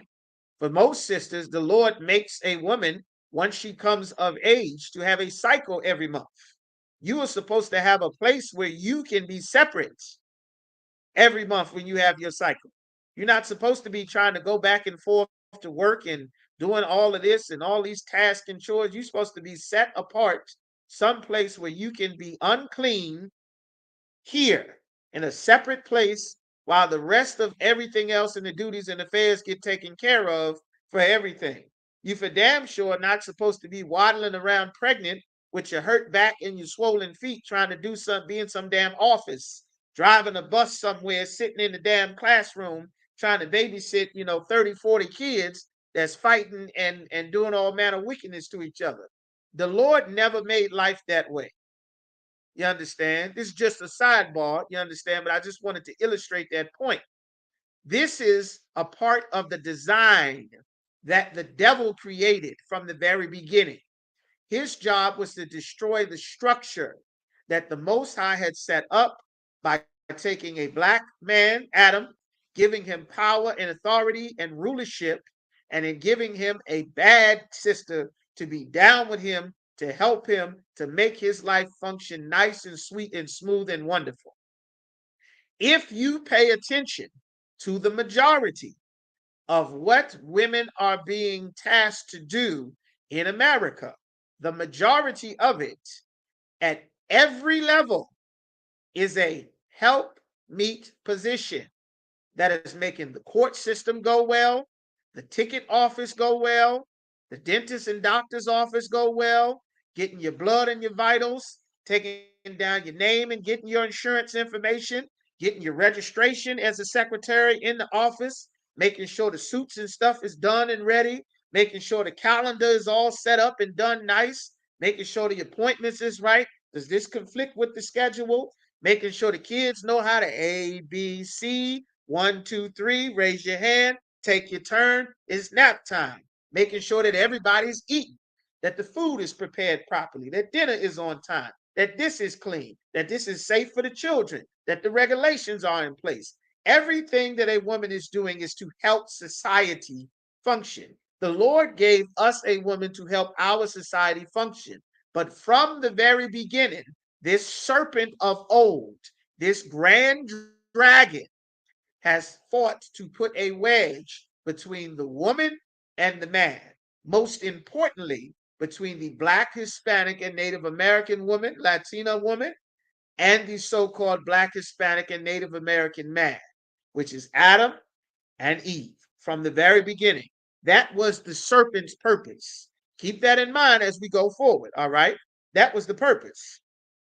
So now when we get to Revelation, like we always say, the New Testament is not talking about something different from the Old Testament. This same fight that's being talked about in Revelations, the 12th chapter, this is the fight that was going on in the Garden of Eden. That's where it started. It has been ongoing all throughout history, all throughout the Bible, all throughout our records. You understand?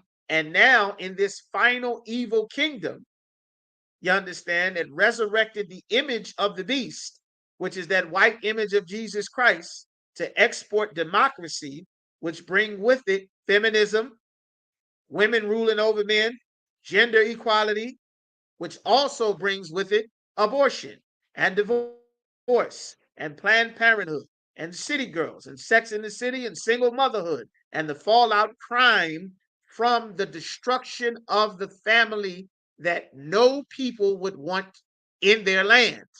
That's why they push it on us. That is the same thing that was going on. Okay, no sweat, no sweat. I'll get to you. I'll get to you. Salakia. All right, should be good to go. So the Lord is saying in Revelations 12 and 9, the great dragon was cast out, that old serpent called the devil and Satan. The serpent. I want y'all to see this. It's written. Remember, every word in the Bible is written a certain way for a reason. That's why we read, write, speak the Hebrew, the ancient Hebrew. We teach it, we translate it. I want you to see it because it's very important that you understand what you're reading. So now, we look at this here. And the great dragon, he was a serpent, a little small, slithering destruction. He was able to, this destruction was limited when he was a serpent. He was that old serpent, but now he's a great dragon. He's been able to destroy so many sisters, so many women, so many families, so much of God's chosen seed. He was able to destroy by exactly what he did in the garden. He's a dragon now. Back then, he was just a little serpent called the devil. This is who the devil is. That's what the title of the class is tonight. Who is the devil? The devil, and what does the word and mean? Remember, every time you see the words if, and, or but, these are some of the most important words in the entire scripture. The serpent and Satan. Why does it say the serpent, who is the devil, and Satan? Why does it say and Satan? Who knows why it says the devil and Satan?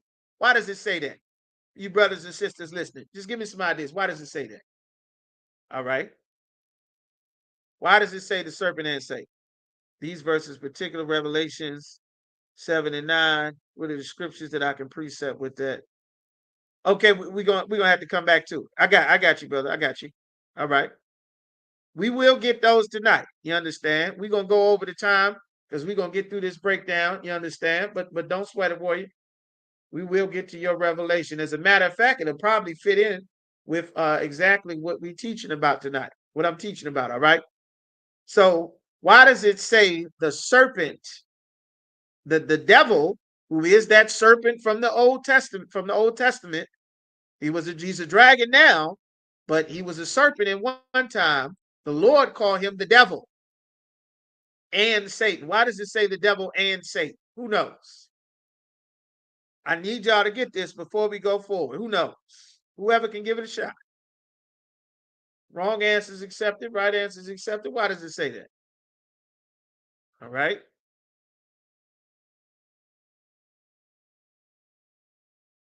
Close. That's a good guess. Officer Aharon, I think, yeah, Officer Aharon said because the devil is Satan in the flesh. No, you close. You close. Let's see. Give me a couple more answers. Where my officers at? Give me a couple more answers. All right. Give me a couple more. All right.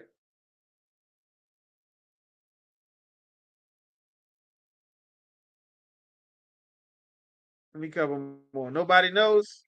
Okay, we at 8:22. I'm gonna have to give it to y'all for time's sake. Let's see. They are two different entities. He does Satan's work. You are correct, but that's not the answer to the question. It's a more direct answer that I'm looking for, and Officer Yagadar said it. The devil and Satan are not the same. You understand? Does everybody see that? I want all y'all brothers and sisters in the class, I want y'all to see that. The devil and Satan are not the same. Satan is an angel that works for the Most High. You understand? Satan is an angel that obeys the Lord. He works for the Most High. The devil, the oppressor, is the devil that the Bible speaks of. He's the grand dragon that he calls himself the dragon. You understand? Just happened here. Right. Officer Yagadar got it. There are two different entities. That's correct. All right. I wanted to make sure that y'all saw that. It says the devil and Satan, the oppressor, the so-called Edomites, or the oppressor, the so-called white man, represents Satan on the earth. God created him to be the wicked or the devil on the earth, which deceiveth the whole world. How does he deceive the whole world? Everyone thinks that Jesus Christ is a so-called white man. The Bible says Jesus Christ is a black man, a very black man. The world thinks that the disciples are so-called Caucasians. The Bible says the disciples in Acts the 13th chapter were called Negro or Niger, which is the Latin word for black in the Bible. King Solomon said, "My skin is black upon me." Job said, "My skin is black." The Bible says the Jews are black unto the ground. The Bible in Deuteronomy says the Jews would go into slavery with ships and lose their identity. It says that the Israelites would have their ass, their oxen, their horses violently taken away from them, like the United States cavalry executed the buffalo. That's what Buffalo Bill was doing. William F. Buffalo Bill Cody was unaliving 10,000 buffalo every day in the United States of America. They were unaliving buffalo to starve the Plains Indians. Your sons and daughters given to another people, and we would have no might to save them. That's the Indian boarding school. That's your immigration customs enforcement, your child protective services, your transatlantic slave trade. All of these things are the biblical prophecies about the children of Israel, yet and still, everyone on the planet has been deceived to think that the white man living in Israel right now, committing war crimes against the Palestinians, that they are the children of Israel. When the Bible says in Revelation that there's a people lying, saying that they are the Jews, but they are not. The whole world has been deceived. he was cast into the earth, meaning his position of power and authority, he's going to lose that. He's going to be thrown down to the ground. And his angels, his servants, the people that helped him, they were cast out with him. The Arabs helped the oppressor destroy blacks, Hispanics, and Native Americans during the slave trade. The Hamites helped them destroy the children of Israel. The Ethiopians stole our records and our identities to help mask our identity. The Nigerians, all the West Africans helped mask our identity for the children of Israel. The Egyptians helped. The Arabs helped. The Asians came and got rich and they joined together with America. All Japan and all those NATO countries and allies, all of the Europeans came to get rich with America, all over the Caribbean, all over Haiti, all over Jamaica and Trinidad and Dominican Republic, all over the Mexicans and Central and South Americans. They are the angels, the servants that came to aid the great dragon in destroying the children of God. And they are going to be cast down into the earth, into the great pit, which is what everyone is getting sucked into. This endless war that Israel is now fighting, Lebanon and Yemen and Iraq and everybody, and they sending the National Guard over to Africa. Everybody's getting sucked into open-ended warfare. That is what's in Joel, the 3rd chapter, the War of Armageddon, also known as World War III. This is what the book of Revelation is talking about. So let's get that serpent from the garden. Now we're going to go to Genesis, the 3rd chapter. This is what Revelations chapter 12 was talking about. It says now, Genesis chapter 3 and 1. Now the serpent was more subtle, more sneaky, more cunning than any beast of the field which the Most High Power had made. Who are the beasts of the field? The majority of the world, this is a precept. Very important to learn. What is a beast of the field? The beast of the field is not talking about the serpent like an animal. The Bible is precept upon precept. You understand? Line upon line. I'm just going to break this down very quick. This precept for the beast of the field. Otherwise, you would think that a talking anaconda was having a conversation with Eve in the Garden of Eden, which is what the Christian church has taught our people. That's correct. Y'all got it. The other nations are the beast of the field. The Lord said, my heritage is unto me as a speckled bird. You understand? We come in all different colors: light skin, dark skin, caramel, light brown, dark brown, cinnamon, sandy, light, bright, damn near white, a lemon colored, a bright, hot yellow, a dark yellow, a chocolate, all kind of colors and shades. You understand? We've always came that way. That doesn't mean you're part white. That doesn't mean you're mixed. That doesn't mean, the slave master must have got a little bit in our family line. We all got some white in us. All of that silly nonsense, you understand? Because again, our people did not like to retain the knowledge of the Most High.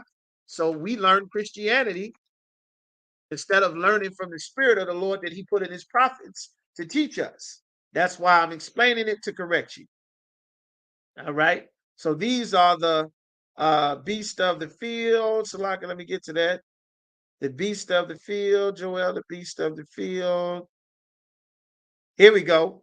Jeremiah chapter 12 and verse 9, so that you can get the precept for those of y'all that are taking notes, because everybody should be taking notes. You understand, in these classes, which I know that y'all are. It says, mine heritage is unto me as a speckled bird. Israel is the Lord's heritage as a speckled bird. The birds, meaning he's equating Israel to a bird. The birds round about her, meaning the other nations, are all against her. You understand? So the other nations, he's also equating as birds, but one bird belongs to him. He said, come ye assemble all the beasts of the field, come to devour, meaning the other nations come to devour us. They are the beasts of the field that the Lord is talking about. So in Genesis, the 3rd chapter, when it says the serpent was more subtile than any beast of the field, which the Most High Power made, is talking about of all of the nations. This is more information, more precepts to prove that Eve was not talking to a rattlesnake or a damn boa constrictor or an anaconda in the Garden of Eden, which is what the Christian church teaches, because the devil that God called the devil lied on the Bible. And what did the serpent do? And he said unto the woman, yea, have the Most High said, ye shall not eat of every tree in the garden. He knew what the Most High told her, because he been plotting and spying on her, because he knew that she was the weak link in the chain. He knew that this is how he was going to be able to come up and get all of the wealth and riches that the Lord did not want him and his people to have.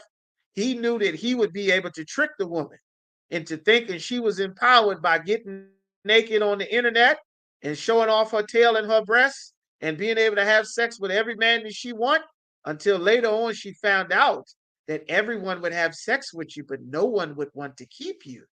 No one would respect the fact that you've been blowing every rod you can find, and you've been laying down with everyone that you could since you were 14 for chocolates and nails and wigs and weaves and phone bills.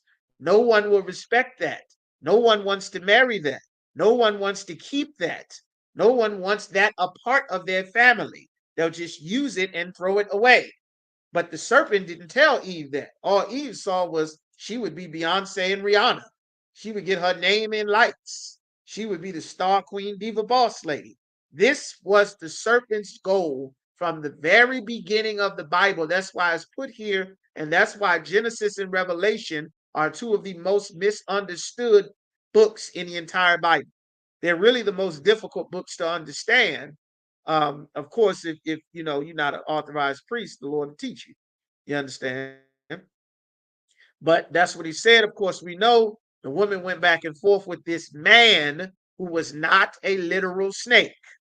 And the woman said unto the serpent, we may eat of the fruit of the trees of the garden. She knew the instructions that the Lord had told Adam to tell her, but the serpent gradually ate away at her relationship with her man, gradually told her to undermine his authority, gradually told her that you should be in charge. You doing all the work. You preparing all the meals. You the one keeping the house clean. You the one making sure the suits is right. You the one going to get the food. You the one doing the grocery. You doing this. What have they done for you lately? You should be loose. They holding you back. God got something better for you. This is what the serpent was putting in her ear. You see her over there? You find it in all of them. What you doing with that long dress, covering all that tail up? What you got over there? You fine as hell, hitting on somebody else's woman. Listen, don't you know you could be this? You could have power. They would worship you. They'll all be singing your song. You'll do a dance, and everybody would turn around and sing your song and do your dance. That man is holding you back. What you need him for? You gonna be God. You the diva. You the queen. You the queen bee. You run it. All girls run the world. This is what the serpent was telling Eve. And Eve learned something that she wasn't supposed to, as that serpent gradually wore away at her, and eventually Adam fell weak underneath of her, and he followed and obeyed her, the creature, rather than the creator. This is what happened in the book of Genesis. This is what the book of Revelation is quoting in Revelations, this 12th chapter. All right. So now he was called the serpent, but now he's the dragon. And he has been running with power and authority. Now, I didn't forget you, Kazakim, coming to Revelation 7, just a minute. First John chapter 3 and verse 8. Who is the devil? That's what we're talking about. As a matter of fact, we got to finish the Genesis, because there's more that happened to identify who the devil is. This is what the serpent was finishing telling Eve. And now we in verse 4. And the serpent said unto the woman, ye shall not surely die. You ain't gonna die. Girl, ain't nothing gonna happen to you. Everybody doing this. Everybody living this way. What you talking about? That man he's a narcissist. He just wants you all to himself. He's a narcissist. He holding you back. He don't own you. He don't tell you what to do. That's what the serpent is putting in her ear. You understand? For verse 5. For the Most High know that in the day ye eat thereof, when you learn this, what I'm teaching you, then your eyes shall be open, or you gonna know some stuff. Right now, you don't know about it. You don't know. You splitting this money, you working, you getting the money. Listen, you can go get 3 or 4 Adams and they'll all pay you child support. You ain't got to be with him telling you what to do and all of this. They'll pay you child support. I tell you what, get him to sign this piece of paper. And then y'all gonna be in this relationship where if you change your mind, he got to give you half and he gonna pay you for the rest of your life. You ain't got to do nothing. You get 5 Adams. You understand? They're gonna all have to pay you. You gonna be the boss. Why shouldn't you have it all? That's what you want, don't you? Don't you see? You see her? You see the queen? You see Isis? You see Nefertiti? You see them? You should be that too. That's all you, baby girl. This is what he was telling her. And she fell for it. Even though she got instructions, he preyed upon her emotion. And this was the job of the serpent, to get her in her emotions away from the instruction and the protection that the Lord gave her by putting a man in authority over her. This was a man of another nation trying to rob and exploit her. All right. It says, for the Most High, know in that day your eyes shall be open and ye shall be as gods. You're going to be a diva, knowing good and evil. At one point in time, all we knew was the good, meaning do what I say. You don't ever have to find out the consequence of not obeying the Most High. The Lord said, thou shalt not smoke. Don't smoke. An ungodly man diggeth up evil. In his lips there's a burning fire. Had we obeyed that, we would have never learned what it was like to smoke. We would have never learned what it's like to need a cigarette, to crave crack, to crave a crack rock to smoke, to crave and be addicted to freebase, to crave weed, to need to chase your high, to need to smoke a dipper, to smoke PCP or embalming fluid or sherm or crystal meth. We would have never known what it's like to be a drug addict. You understand? Prostituting yourself for drugs, scratching until you rip the skin off your arm bleeding because the dope is in your blood making you itch and shake. Going out of your mind, walking naked through the damn streets because your blood pressure done shot up through the roof because you got drugs and demons on you now. Talking to yourself, thinking you hearing stuff, all kind of evil things and evil spirits. We would have never known anything about it. All we know is, well, what you talking about? Smoking? I don't know too much about smoking, but I know the Lord said an ungodly man diggeth up evil, and in his lips there's a burning fire. So we're not allowed to put something on fire and put it to our lips. I don't give a damn what it is. I don't know what you're talking about. Y'all take that over there. We would have never knew what it was. We would have never known the good, which is just obeying the Lord, and the evil, which is the consequence for disobeying the Lord. We would have never known what it's like to get sentenced to prison for doing a drug dealer. You understand? We would have never known what it's like to worship the gods of another nation and then have that race of people rule over us, and we paying them rent and got to pay them for water and food and clothes, and our horses and cattle belong to them, and now we get thrown out on the street. We would have never known that. We only knew the good, which was to obey the Most High. Now we know the good and the evil. And this is what the Lord was sparing us from.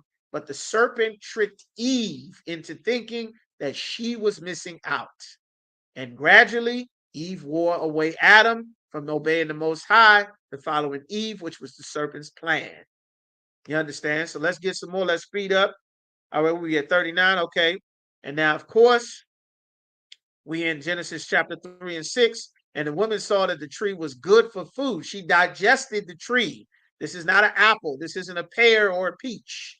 There was no special fruit that the Lord said we couldn't eat. This is talking about the knowledge of good and evil. He taught her something she was not supposed to learn, and that it was pleasant to the eyes. You understand? The woman is not looking at something saying, oh, that's a beautiful fruit.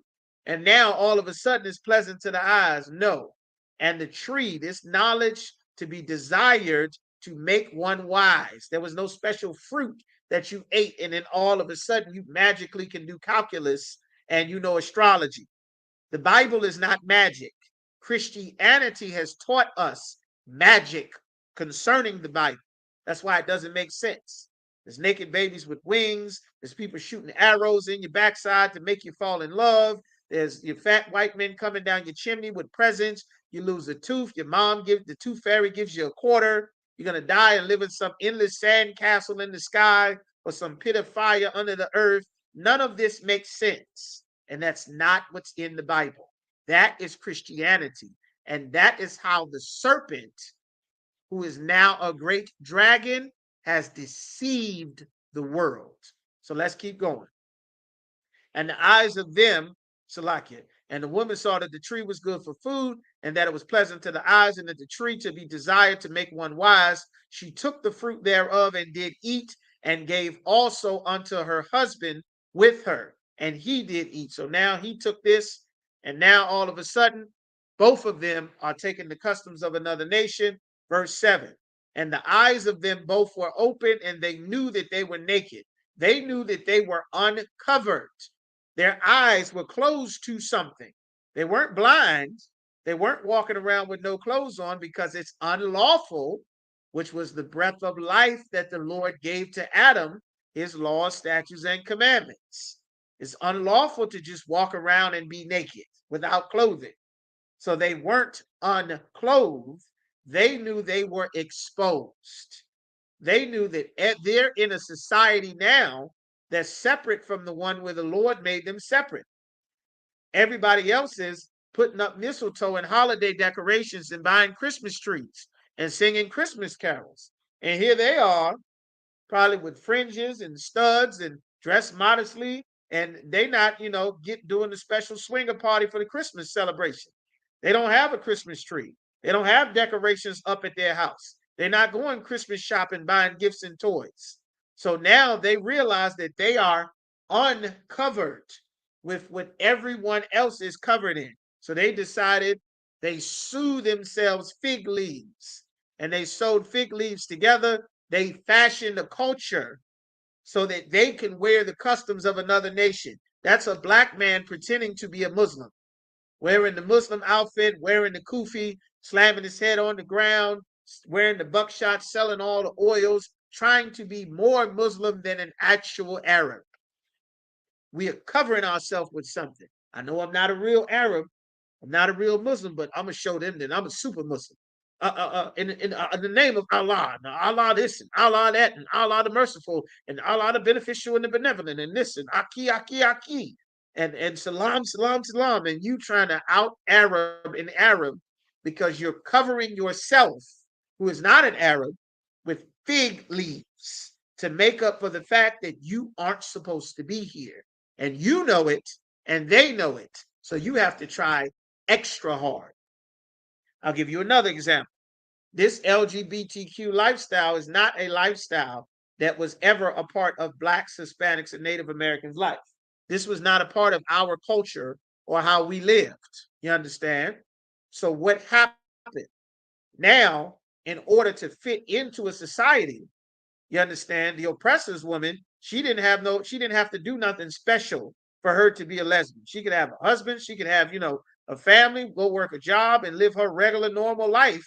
She's not trying to prove to you that she is a lesbian.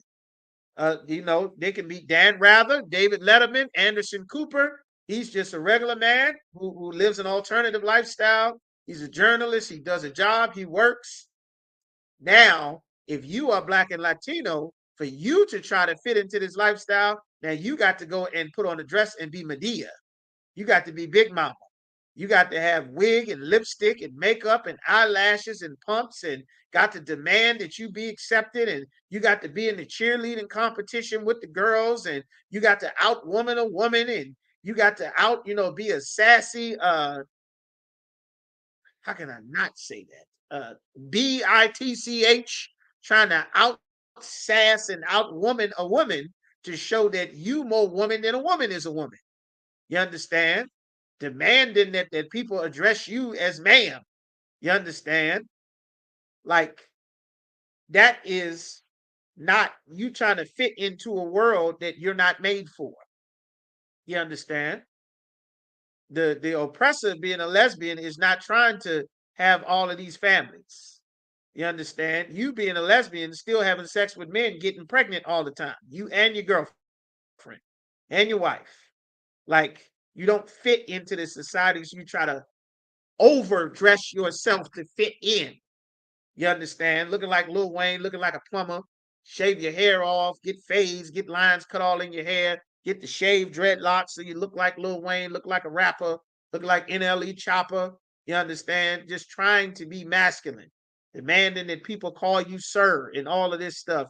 They used black women to push this agenda further because the alternative lifestyle community was always a part of the Greeks and the Romans, but they exploited you, sisters, same way they did in middle school.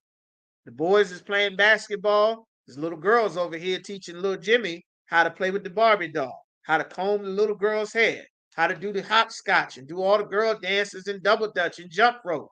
Instead of him going over there with the boys, you helping coach him. Well, he just feminine. He just like girls and Barbie dolls, and he not supposed to do that. He ain't supposed to be going to the nail salon with mommy and auntie. But this was the serpent's goal from the beginning. That's why that Romans, the first chapter, that's why it was important. That's why when we read Revelations, the 12th chapter, this is what the serpent's goal was from the beginning. Eve didn't see this. She just saw, I'm going to be a queen. I'm going to be Beyonce.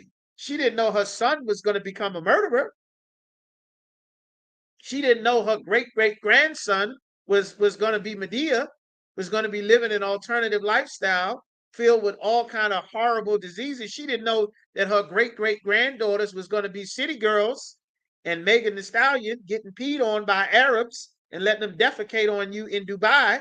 For those of you that don't know, that's what's going on in Dubai. Everybody going to. It's a beautiful country, but there's a lot of terrible things going on. They give you 10 grand to pee on you and take a dump on you. That's what's going on over in Dubai. You understand? That's why that sister, Young Miami, got in the interview talking about, I like getting urinated on. That's what she said in the interview. Because Eve didn't know this. She didn't think her great-great-granddaughter was going to be on the internet talking about how she liked to get urinated on. You understand? But this is what the serpent planned. She didn't know that the serpent was the most subtle beast throughout all the earth. In order for you to get this assistance, I got it for you. You got to get rid of that man. You got to get rid of that father. I'll put you in school. I'll house you. I'll get you food. I'll even help you take care of the kids. I'll give you a card. I'll be your man. I'll give you 911. But you got to get rid of that man. The serpent planned this from the very beginning. You understand? That's why God called him the devil that the Bible speaks of. So we want to get to his punishment. I'm going to speed up, but I did not forget. I'm still going to get to it. You understand? Of course, we know what happened. They tried to fit in. The Lord started issuing punishments. Now we're going to go down and see what he did to the serpent once we get to the 4th chapter. All right. The serpent had already got in. The evil spirit of the serpent had infected this entire family. This was a low down, dirty man who was the serpent who tricked Eve from the beginning. And now, of course, we know that Cain unalived Abel. That's what it's talking about here. So now, before we go to the serpent's punishment, we're going to go to 1 John chapter 3 and verse 8. These precepts you want, explaining who the devil is. It said, he that committeth sin is of the devil. We learning about the devil. For the devil sinneth from the beginning. For this purpose, the Son of the Most High was made manifest, meaning Christ was made manifest, that he might destroy the works of the devil. That's what the truth is about. It's not about being neutral. It's about destroying the works of the oppressor, who is the devil that the Bible speaks of. How did he become the devil? How did that? The Lord is going to give it to you. Now we're going back to Genesis, the 4th chapter. Cain unalived Abel. We know this happened. The Lord told him it was time to bring an offering and a sacrifice unto the Most High. This is in Genesis, the 4th chapter. Now, Eve had just sinned against Adam. They got punished. Now, here we are in Genesis, the 4th chapter. They've been evicted from paradise. They're not in the Garden of Eden anymore. Genesis 4:1, and Adam knew his wife, meaning he had sex with his wife and she conceived. Conceive means to get pregnant. How do you get her pregnant? You have sex with her. And bare Cain, she had a boy and said, I've gotten a man from the Lord. The Lord gave her a man child. How did she know it was a man? Did she say, I don't know what gender this baby is. I'm going to have to wait till it grow up so that it can decide what it wants to be. No, she had a baby. She saw rod and testicles and said, oh, this is a man. No confusion. Verse 2. And she bare again. She had another boy. His name was Abel. Abel was a keeper of sheep, but Cain was a tiller of the ground. He worked the grounds. In the process of time, the Lord called Cain and Abel to give an offering. Everybody knows now, of course, the Lord wants an offering of blood. Animals, sheep, goats, bull, oxen, turtle doves. You understand?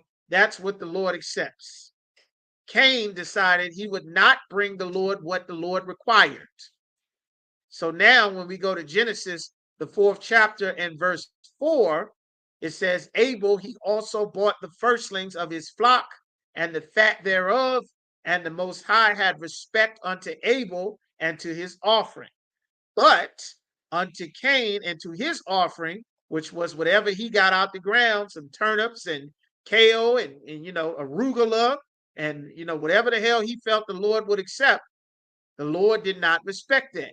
And Cain was very wroth. He was angry and his countenance fell, meaning his face was sad. Like, why shouldn't I get the benefits even though I do the wrong thing? And that's the spirit that is on our oppressor, the devil, to this day.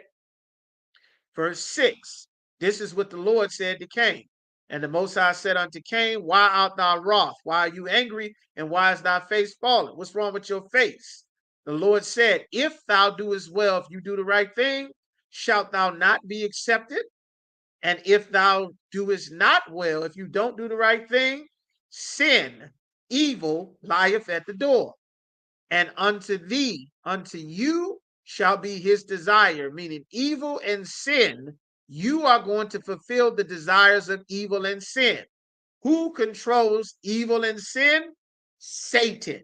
Satan is the angel that is in charge of wickedness and evil, the evil angels. The Lord is in charge of Satan. There's a man that is going to be the evil man from the very beginning.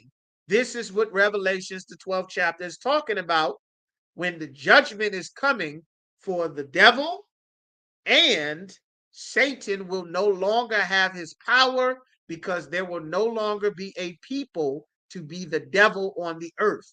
They are going into World War III and to be unalived in great uncountable numbers.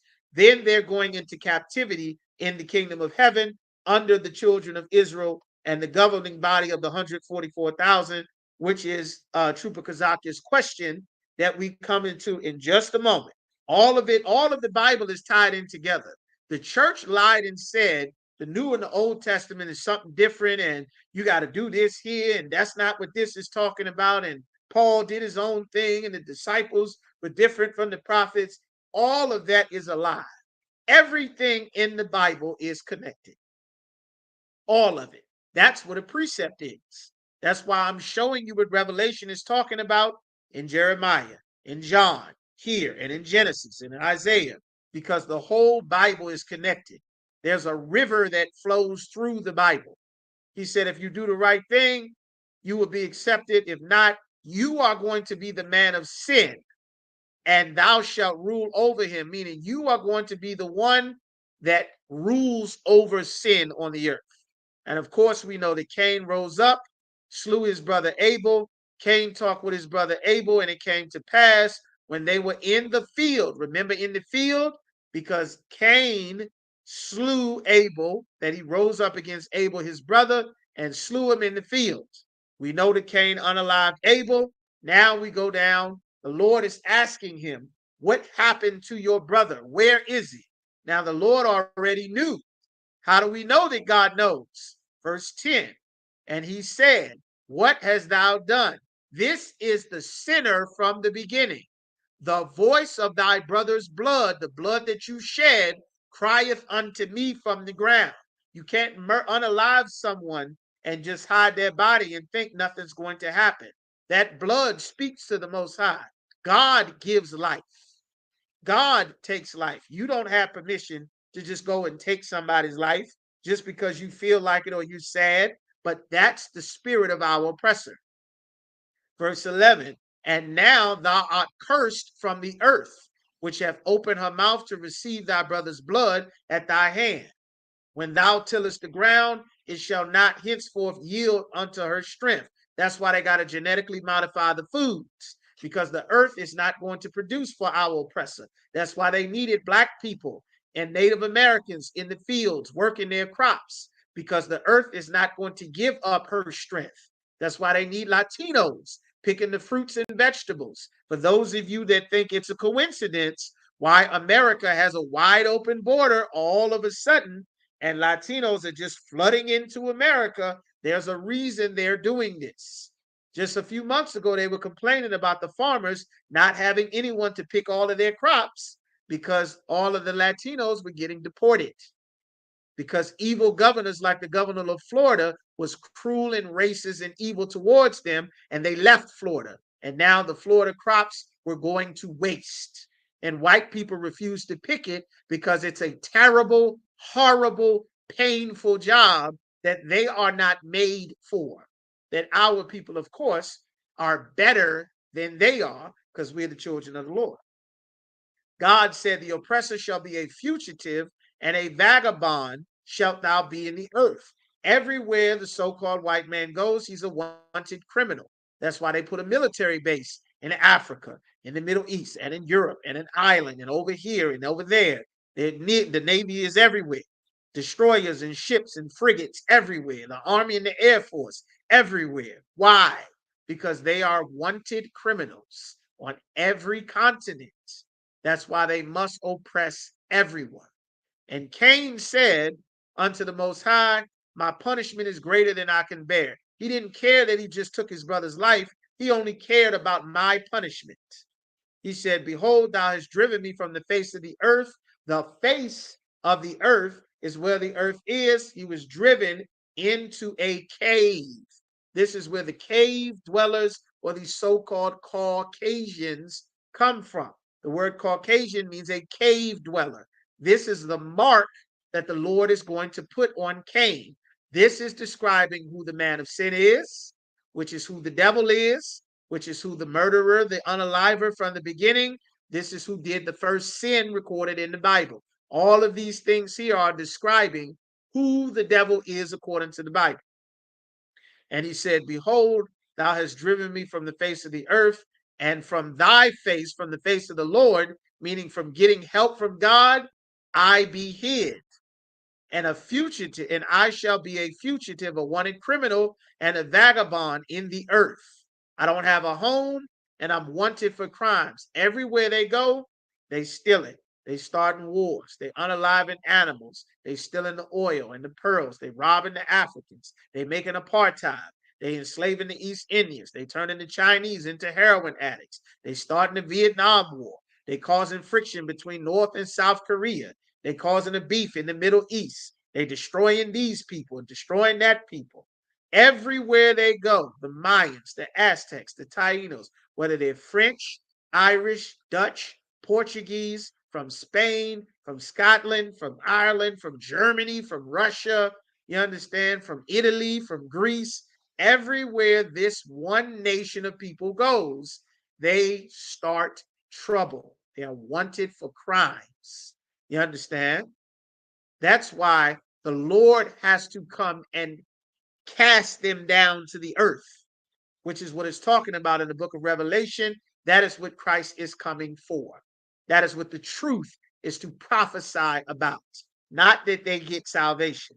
So he said, I'll be a fugitive and a vagabond, and it shall come to pass that everyone that findeth me shall slay me. Why? Because everywhere I am, I'm stealing, I'm kidnapping, I'm pillaging, I'm robbing. Everywhere they go, they do this. So this was the Lord's solution.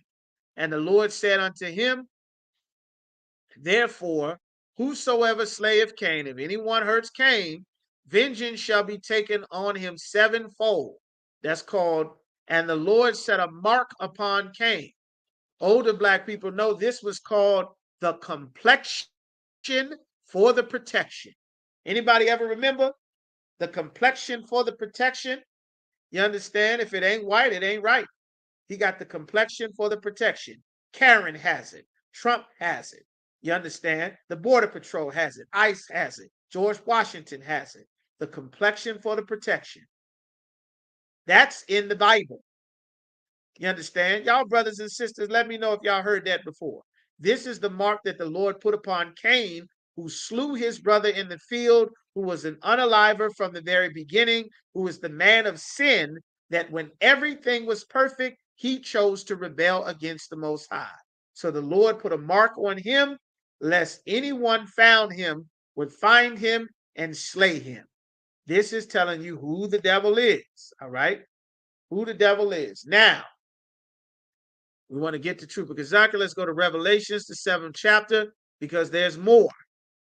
Let's get to Revelations, the 7th chapter, for Trooper Kazaki's question. All right, all of this is tied in here together. All right, Revelation chapter 7. It says, heard Paul Mooney say that on a stand-up. That's right, you a little younger, brother, but black people used to say this to each other all the time. You understand? It was a very common saying amongst us, and it's very biblical, that if you do something to an oppressor, you will pay, your son will pay, your village is getting burned down, the city's getting caught on fire, women and children are getting hung from trees, they're going to burn down your shops, your church, your school, your banks, they're going to unalive your dog, everything will pay. If one blonde hair is harmed on Miss Susie's head, even if she lies about it, everybody's going to lose their life. That's in the Bible. That's the mark that the Lord put on Cain. You understand? So Revelation chapter 7 and 9 also, what are some scriptures that you can precept? Revelation chapter 7 and verse 9. So let's get to that. Revelation 7 and 9, it says, after this I beheld. This is talking about when the new kingdom is set up, the oppressor has been judged, all of World War III has happened, the kingdom is getting set up. Now, this is looking forward to future prophecies and also looking kind of in the middle as to what's going on now. It's talking about the number of the children of Israel, the 144,000, which is the governing body. Some of them are unalive, they're in their grave. Some of them are alive right now on the earth. The ISUPK is building and establishing that governing body that Christ will take over, the 144,000 that will rule the entire planet Earth in Christ's kingdom. There are 12,000 of each tribe. That is what verses 5 all the way down to verse 9 is saying. 12,000 of each tribe. You understand? Now when we get to verse 9, it says, this I beheld. He's looking at this in a vision. This is John the Revelator, one of the disciples of Christ. He is in prison, on an island prison, just like Alcatraz and Rikers Island and Pelican Bay. The oppressor loves to put you on an island for prison. You understand? It was always his custom. John the Revelator wrote the book of Revelation on the walls in the prison that he was on the island of Patmos.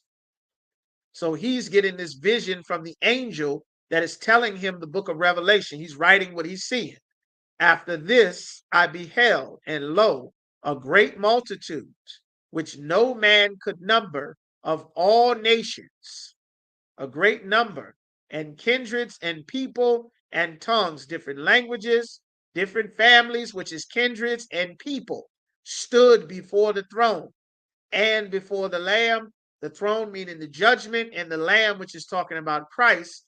He is going to rule, clothed with white robes. They're going to be wearing white robes and psalms or palms in their hands. The palm are the branches from the tree. You understand, if the Roman Catholic Church has something called Palm Sunday, where they take the palms and wave it, well, everyone is going to be holding palms. Not that Palm Sunday is a real biblical thing. All right? So this is talking about all of the setup and everything going with the kingdom of heaven once it's established back here on the earth again. So, Trooper Kazaka's question, which is the great multitude. A great multitude, meaning many nations of people. You don't need a precept for that. Which no man can number, of all nations, many different nations. You understand? You can't number how many people they're going to be because Christ's government is going to rule over everyone. You understand? And people of different tongues. A tongue is a language. You can get the definition of tongues. You can go through the Bible dictionary. When it says speaking in different tongues, you can get that in Acts, the 2nd chapter, on the day of Pentecost, when the disciples were all together and the Holy Spirit came down and everyone spoke in their own native tongue. That's what was going on there. They thought they were confused because these are Jews who are Israelites. You know they're Israelites because they got on beards and boots and braids and fringes, and they're here at this holy day after the Passover because they are devout disciples that obey and keep God's commandments. But they're from all of these different countries. I'm going to get you a precept, which was your question. Acts chapter 2 and verse 5 all the way down to verse 10. It says, and they were dwelling at Jerusalem, Jews, devout men. What is a devout man? Someone who's disciplined in keeping God's laws, statutes, and commandments. Out of every nation under heaven, meaning they're from all of these different languages. Different nations. And it says now when they heard this noise in verse 6, big groups of people came together and were confused because every man heard them speak in his own language. What language? And now you got here. And they were all amazed and marveled, saying to one another, behold, are not all these which speak Galileans? All of these are from Galilee. But how are we hearing them speaking French and Dutch and Portuguese and Spanish and Patois and Creole and Arabic and Thai? All of these other languages, which are the different tongues, how are we hearing them speak? But they all supposed to be Jews. Jews speak the Lashon Kodash. But I know these are Jews because we here for the Passover. But they are, how hear we every man in our own language, wherein we were born? Why is a Jew in Parthians and Medes and Elamites and dwellers in Mesopotamia and in Judea, Cappadocia and Pontus and Asia and Phrygia and Pamphylia and Egypt and parts of Libya, all throughout Rome? These are Jews, Cretes and Arabians. We do hear them speak our tongues, the wonderful works of the Most High. Everyone is hearing them speak, but they're saying the same thing, which is what we say in the ISUPK.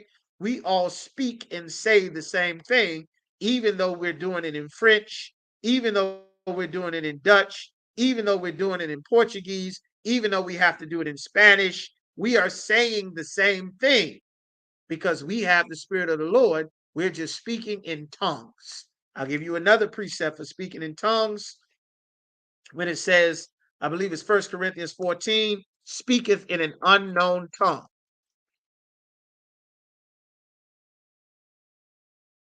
Speaketh in an unknown tongue. It says, let there be an interpreter. Right. 1 Corinthians chapter 14 and verse 14, verse 2 is really all over. It says, he that speaketh, all right, it says, for he that speaketh in an unknown tongue speaketh not to men, but unto the Most High. Why is he saying that? For no man understandeth them. Nobody know what the hell you saying. We all speak, Spanish, but you talking in English. We don't know what the hell you saying. You talking to the Lord. We all here speak, Portuguese, but you speaking in French. We don't know what the hell you saying. You speaking. What he was saying in this 1 Corinthians, the 14th chapter, is we're all Jews because our fathers are Israelites. We were all born in a different country. We were all raised amongst another nation of people because we've been scattered and separated. But many devout men kept our heritage even though we were living in all of these different countries, which is exactly what we're doing here in the ISUPK. Brothers in the UK are keeping Israelite customs. Brother, and that's what the schools were set up in the New Testament to teach brothers and sisters to do under Captain Carathia. Brothers in Mexico are speaking and keeping the customs here. Brothers in Toronto and in Montreal and in Canada, they are keeping the customs that our forefathers kept in the land of Israel, same way we doing it in Virginia and in Texas and in Austin and in Houston and in Boston and in Harlem and in Buffalo and all the way down in Atlanta, all in the Midwest, all on the West Coast, all up in Alaska, all throughout Central and South America and Puerto Rico and Haiti. We are keeping the customs of our fathers, and we are speaking our language. Yahweh by Hashem Yahushua Barakatham, Yahweh Shemar Alathan by Hashem Yahushua, Shalom Ka, Shalom Yatawab. You understand? Our language, our culture, all of this. Akwath, you understand? Akwath, our sister. Ak, our brother, you understand? Shalom, peace. We're speaking our language, keeping our customs and our culture, and this is what they were saying, you understand? But it has to be done in the language that the brothers understand. Because if nobody speaks your language, you can't teach anybody. You understand? So he's saying here, which is a precept for what you asked him. All right, he's talking about speaking in tongues. In verse 5, 1 Corinthians 4 and verse 5, I would that ye all spake with tongues. I hope you all speak different languages, but rather that ye prophesied. I'd be glad, it'd be better if you went out on the street and spoke and taught. For greater is he that prophesieth than he that speaketh with tongues. Everybody can speak another language because we got brothers from 40 different countries. But it's better if you can go on the street and prophesy and teach, because it's not going to do anybody any good to hear you speak in here, except he interpret that the church or the school may receive edifying. That's what he was saying. This is what tongues is talking about. The first 5 verses of 1 Corinthians, the 14th chapter, that would be a precept for you for that Revelations chapter 7 and verse 9. All right. So just let me know if that answers your question. We're going to get some more scriptures. We are a little over the time. We're going to keep going there. All right. So y'all just hang in. Now we're going to get some more talking about who the devil is. Now we were just learning about Cain unaliving his brother, and the Lord put a mark on Cain so that everyone knew that this man had the complexion for the protection. And if you harmed him, vengeance would be taken upon you sevenfold. 3,000 people were unalived during 9/11. It was a terrorist act and a horrible tragedy. But guess what? America spun for 20 years on every Arab nation on the planet. They spun on everybody. They slid endlessly all throughout Afghanistan, all throughout Egypt, all throughout Yemen, all throughout Iraq, Iran, bombing here, bombing there, troops here, army there, Marines unaliving everybody, the Rangers, the SEALs, everybody blowing up, busting heads, dropping bombs for 20 years because 3,000 people lost their lives. They unalived millions of them. That's what the Lord said. If any man harm Esau, vengeance, shall any man harm Cain, vengeance would be taken on him sevenfold. So now we've gone through this story. We're going to speed up because we're over the time, but we do want to hit certain points. Now we get to the story of Cain and Jacob and Esau, who are 2 brothers again. You had the chosen man that God set up in his sons, which was who? Adam. Adam had 2 sons. One son sought to slay the other. One son obeyed the Most High, and God loved him. The Father loved him. The other son did not obey the Most High, and the Father rejected him. So he sought to slay his brother because the Father did not bless him because he was a bad son. So now we go to Genesis chapter 25 when Isaac and Rebekah are trying to have children. Isaac goes to the Most High because he wants to have children with his wife. Now, Genesis chapter 25 and verse 21. Y'all give me one. Let me know I didn't lose y'all. All right. Isaac and Rebekah, they want to have children. Isaac entreated the Most High for his wife. He went to ask the Most High because she was barren, and the Lord was entreated of him, and Rebekah, his wife, conceived. Yeah, he was able to get her pregnant. She was able to bear a child. She is pregnant with twins, and the children struggle together within her. The two babies, she having a rough pregnancy. The two sons she having is fighting. And she said, if it be the Lord's will, why is this happening? And she went to go inquire of the Lord. Inquire of the Lord means she went and go and asked a prophet what was happening with her. We have always had prophets amongst our people, even before we were established as a nation. That's why the Lord was building us as a nation so that we can have a structure and an order. You understand? You can get that precept for inquire of the Lord in 1 Samuel chapter 9, verses 6 and verse 9. All right. If you need that, write it down, put it in your notes. All right. She went to go ask the prophet, why is this horrible pregnancy? And the Lord answered her through this prophet and said, you got two nations, two different races of people, even though they're coming from the same father, two nations are in thy womb, and two different types of people shall be separated from thy bowels. Meaning, while they inside of you, these is two enemies that are inside of your womb fight, because they are not supposed to be together. And the one people shall be stronger than the other, and the elder, who's the older Esau, shall serve the younger. This is what the Lord told her. Verse 24, and when her days to be delivered were fulfilled, behold, there were twins in her womb. And the first came out red all over like a hairy garment. And they call his name Esau or Ishaw, meaning wasted away. Because instead of a brown baby like everybody else, this man came out looking strange. And this was the mark that the Lord put on Cain, that is spiritually born back into the earth as Esau. This is Cain's spirit, who was the man of sin from the beginning. He committed the first sin. He committed the first murder. He got a mark put on him so that everyone knows this is the criminal. He slayed his brother. He was rejected by the father. These are all the precepts to identify who the devil is once we get to the book of Revelation. This is what precepts are. These are clues written all over the Bible that you have to put together to know what the Bible is talking about. No one can do this outside of the ISUPK, because the Lord did not appoint anyone to teach the Bible outside of the men under Commander General Yohana.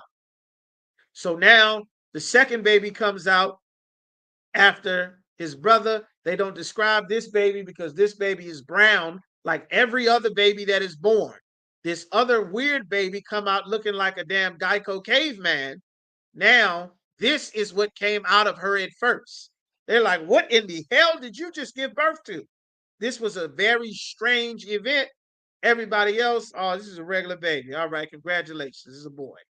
Now, one was named one was named Jacob, which is the forefather of the 12 tribes of the nation of Israel. The oppressor, his name is Esau.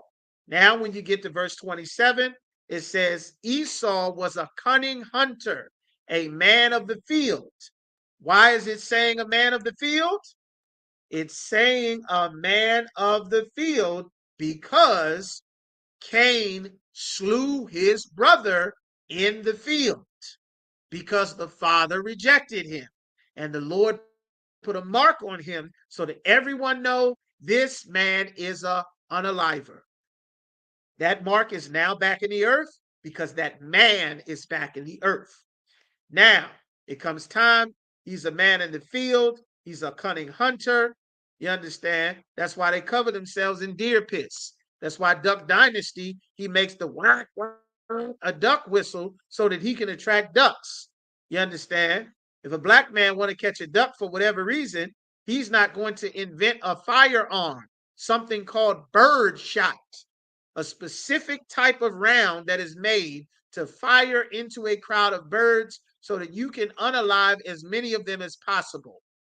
That is a cunning hunter, covering yourself in piss so that the deer is smelling for a female deer and he wander where you are and you sitting in the bushes in camouflage with you understand, with a rifle and a scope, and you take and you blow the deer's heart out of his body and you take his head and put it on your wall, put it on the front of your truck, put his head on there like a trophy. That is the oppressor. That's the spirit of Esau, who is Cain, who is the devil, who is the murderer from the beginning, who is, you understand, who is the serpent from the garden, who is now the dragon once we get to Revelation. So now it comes time for the Lord, you understand, feed me. All right, so now this is another thing about Esau in verse 30. It says, Esau said to Jacob, feed me. He's saying to his brother, give me something to eat, I pray thee, with the same red pottage. Pottage is like a soup or a stew. And why is he saying red pottage?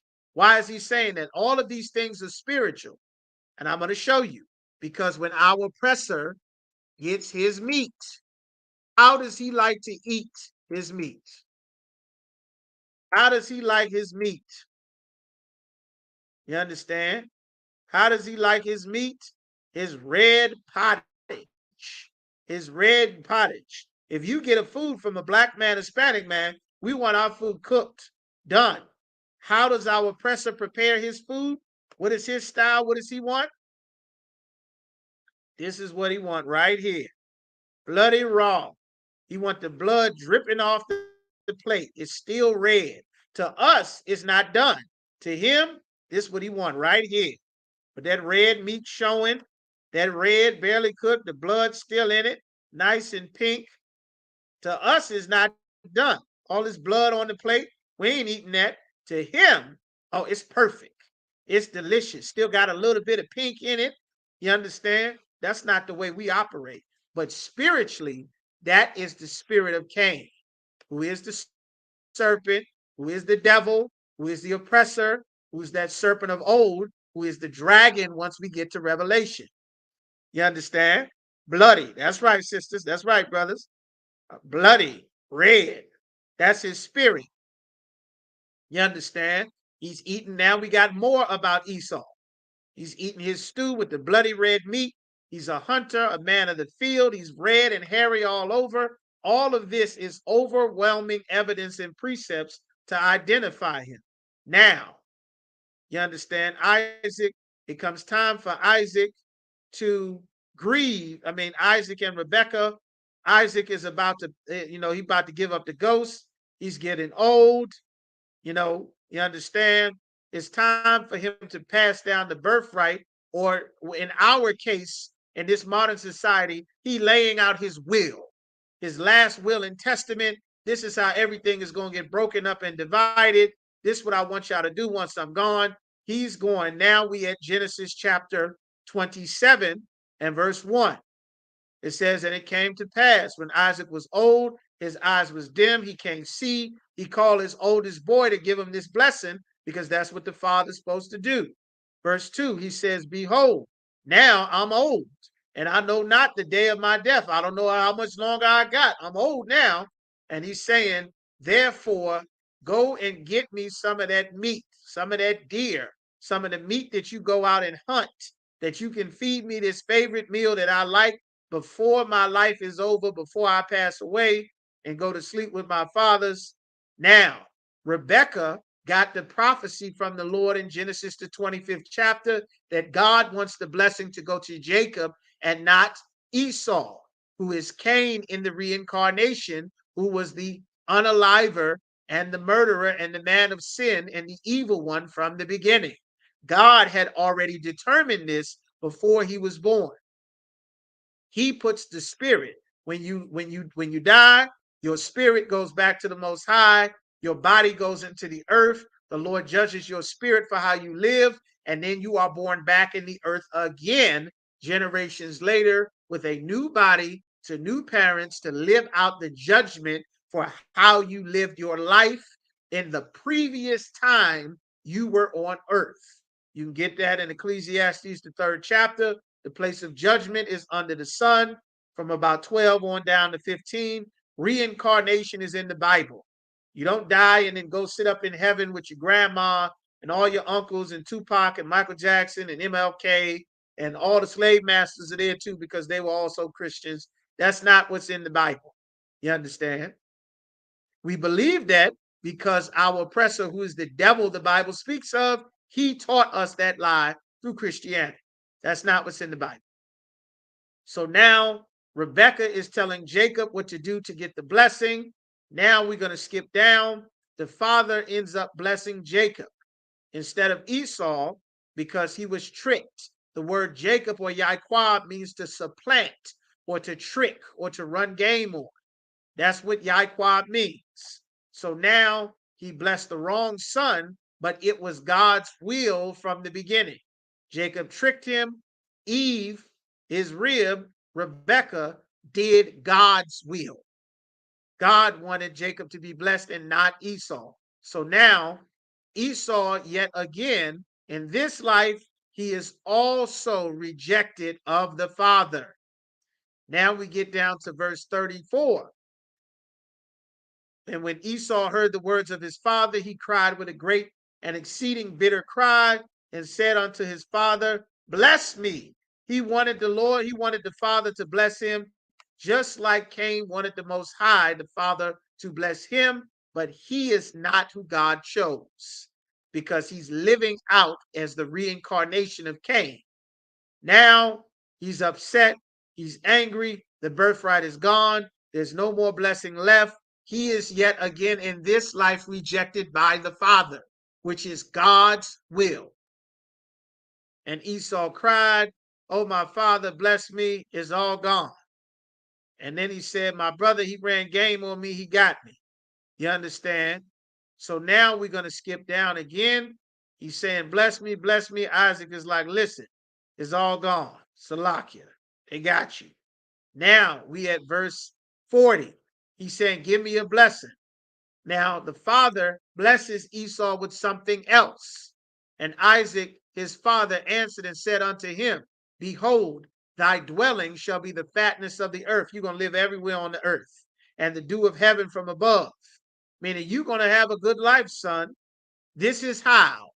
And by the sword shalt thou live. That's why everywhere the oppressor goes, whether he's French, he's Dutch, he's Irish, he's Napoleon Bonaparte, he's the Spanish Armada, he's the Roman Legion, he's the Greek armies, he's Alexander the Greek, you understand? He's the conquistadors, he's SEAL Team 6, you understand? He's the Quakers, the Jesuits. Everywhere you go, you're going to live a good life because you are going to kill everyone everywhere you go.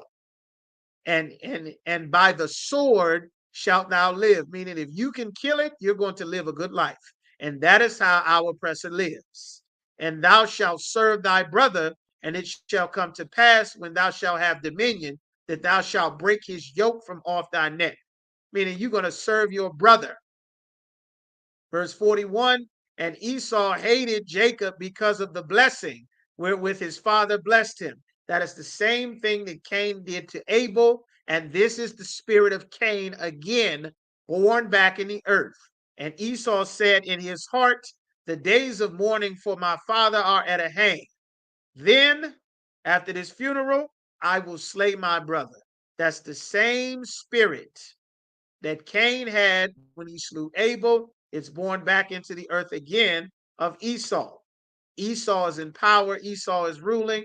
Now, the Lord said, you're going to rule the earth. I mean, that's what the father blessed him with the sword. He's a cunning hunter, a man of the field. He's going to slay his brother. He's red all over. All right. So now we want to go from there. Job chapter 13 and verse 9.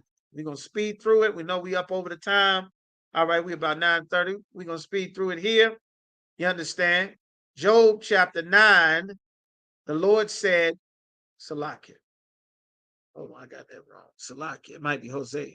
Earth is given to hands. The Lord said the earth is given into the hands of the wicked. You understand? We know who the wicked is. Job 9 and 24, Salakia. It says, the whole earth is given into the hand of the wicked, meaning Esau rules the earth. When you go to Africa, they're speaking French. Why are they speaking French? Because the French white man is ruling over Africa. They got apartheid in South Africa. Why? Because a oppressor, an Edomite, a child of Esau, the devil rules over South Africa. Why they got to align with the British and meet NATO's sanction on the other side of Africa? Because the oppressor is ruling over them. Why aren't the Chinese and the Japanese wearing their traditional Chinese and Japanese clothing that you see in the movies, that you see in all the Kung Fu movies? Why aren't they dressing like Chinese people? Why are they wearing suits and ties and jeans? Because the earth is ruled by the man that wears Levi's jeans and suits and ties. You understand? That's why Russia, that's who's ruling Europe. That's why the British are ruling in Australia. The Aborigines are piled up in prison. But the oppressor who came from Britain, he's in charge of Australia. He's in charge of Hawaii. He's in charge of Central and South America. That's why brothers and sisters got to leave the tropics to come and sleep on the streets of Chicago just to get the money from all the gold and oil and silver and diamonds and pearls and fruits and vegetables that the United States has stolen from Central and South America. That's why they're here.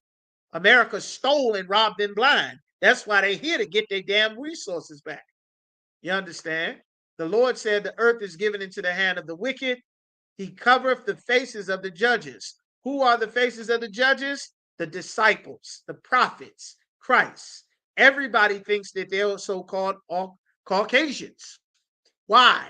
Because he covered their faces and painted everyone to be white during the Renaissance period. You understand? First Maccabees 3 and 48 says he laid open the book of the law and saw where the heathen had sought to paint their likenesses, meaning they sought to make everybody think the people of the Bible were white. That's why you think that today. That's why everyone's praying to a white Mary and Joseph and Peter and a white Jesus Christ. All of that is a lie. The oppressor has deceived the whole world into believing this lie about white Jesus when Jesus Christ is a black man. If this is not talking about the so-called white man, the oppressor, where and who is the wicked? If it's not talking about him, then who is it talking about? You understand?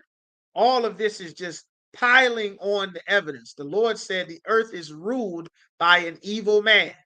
That's why democracy is stealing your resources, robbing the natives, starting all kind of wars. You understand? Like, this is what the Bible is talking about. These are evil things from an evil man. You understand? The Lord said, ask the fish who the devil is. How would you ask the fish? Because there are dolphins in SeaWorld when dolphins belong in the damn ocean. There are whales in SeaWorld when whales belong in the ocean. There are otters in SeaWorld when otters belong in the sea. There are polar bears in the zoo when polar bears belong in the Arctic. You understand? There are tigers and lions and cheetahs in the middle of the damn city when they belong on the plains of Africa. That's the devil. There's a zebra in your local zoo. Why is there a zebra in the middle of the city? The zebra belongs in Kenya, in Nigeria, in Uganda, in the Congo. That's where the zebra's supposed to be. Why the hell is he in Detroit? Why is he in the Bronx? Why is there a panda not in the jungle, but at the zoo in Washington, D.C.? Because the animals will tell you there is someone who has stolen my life from me and put me in this cage so that people can pay to see me, and I am not allowed to live my gorilla life. I'm not allowed to live my lion life. I'm not allowed to be a shark. I'm in here in this damn fish tank at the Baltimore Aquarium full of drugs so I don't behave like a shark and bite whatever the hell gets too close to me. I don't behave like a tiger and slash your face off for putting me in this goddamn cage to do these stupid circus tricks. I don't behave like an elephant and stampede and run to get the rest of my family because you got me at Ringling Brothers, Barnum and Bailey doing tricks for goddamn peanuts. The animals will tell you who the devil is. This is in the Bible. Let's get some more. We're going to speed through these last four. We way up over time. We're going to get to Isaiah, the 14th chapter, and we're going to hit Second Thessalonians. All right, so we got Isaiah chapter 14. And now we're going to go to this talking about who the devil is. All right. It's talking about the devil. All right. When it's talking about like he robbed and spoiled everybody, everybody living in sorrow. This is what it's talking about. They're going into captivity. This is salvation. All right. The staff of the wicked. The wicked we know is the oppressor. He's the man of sin. So we got Isaiah 14 and chapter 5. It says, the Lord hath broken the staff of the wicked. This is when America is fall. This is what's happening now. Babylon is falling. Babylon was where all nations of people come together. God changed everybody's nation and separated everyone because he did not want all people together. America has made a melting pot where all people come together. That is against God. It has been against God since the book of Genesis. One man deceived the world to make you think everybody should come together. So now the Lord is going to break the staff, the strength of the evil people, and the sepulcher of the rulers, the grave of the rulers, who smote the people with wrath in a continual stroke. All of the natives getting robbed, all of the people in the forest, all of the natives, all in the Amazon, all in Hawaii, all the natives getting filled with diseases and monkeypox, smallpox, syphilis, all kind of pigs and rats and diseases they spreading everywhere. Cholera, dumping feces in the damn drinking water, causing cholera outbreaks in Africa. The Africans been doing their regular African thing all the time. The oppressor come with his damn United Nations and his Greenpeace. All of a sudden, they got cholera outbreaks everywhere. All kind of illnesses and pathogens spreading that nobody has any antibodies for. This is talking about one nation of people. He's always bombing, always stealing, always trying to rule over your country so that you cannot rule your own house the way that you want. You understand? He that ruled the nations with anger, with missiles and rifles and sanctions to starve them to death, to steal their resources, to provoke and instigate wars, to stir up beefs, to put puppet dictators in power so that they can rob all the people of their resources, like they did with Saddam Hussein and Manuel Noriega and Fidel Castro. And so, you understand, they did this everywhere. You understand? And Muammar Gaddafi, that's another one. You understand? And Osama bin Laden, who was put into power by the United States and then he turned. You understand? He that ruled the nations in anger is persecuted, and no one is going to help him this time. The whole earth is at rest and is quiet. They break forth into singing. Why? Because there's no one to come and steal the fish out of your waters to tell you that you need a damn permit to eat your own fish when you live on a damn island, like in the Dominican Republic or in Puerto Rico or in Haiti. There's no one to come and steal your resources and make you pay him to eat your own foods. Everyone is going to be happy. Hell from beneath is moved to greet thee. This is what Revelation is talking about. They're going into the hell that they put everyone else in World War III. They're going to meet and greet you at your coming because you're finally going to pay for all the crimes that you've done. It has stirred up the dead for thee. All the people you've unalived, all of your slavery, all of your robbery, all of your bombings, all of your conquest of the new world, your white man's burden, spreading Christianity and democracy, even all the chief ones of the earth, all the people with power and authority that are sick and tired of you and your people robbing everyone. They've stirred up all the governments of the earth. And they're going to say, oh, you weak now. You become just like we are. You brought down to a low state. Your citizens are sleeping out on the streets. You got all kind of riot and uproar. Just the same thing that they've been saying about the other nations. Now, verse 12, how art thou fallen from heaven, your position of power and authority, O Lucifer? Lucifer is a nickname for the devil, son of the morning. How art thou cut down to the ground that didst weaken the nation? How did they weaken the nations? But thou hast said in thy heart, I will ascend into heaven. I will go up into the clouds, into outer space, and exalt my throne above the stars of God. That's the Space Force, the International Space Station, that the Russians are there, the Germans are there, the Americans are there. Remember the space race in the 60s? That was something evil against the Most High. The Lord didn't put man into space. The Lord put man on earth. He said, I will sit in the mount of the congregation in the sides of the north. Where is the north? We right here in North America. I will ascend above the heights of the clouds. That's going into outer space. I will be like the Most High. I will be like God. You understand? It says the nations are going to look at you, watching you suffer. We're going to skip down to verse 17. It says that made the world a wilderness, meaning everywhere you went, you stole the resources from everybody and destroyed their cities. You bombed them. You flooded them with drugs. You spread your alternative lifestyle and your feminism and ruined it and opened not the house of the prisoners. Got the most prisoners on the entire planet are in the United States of America. Like this is what it's talking about.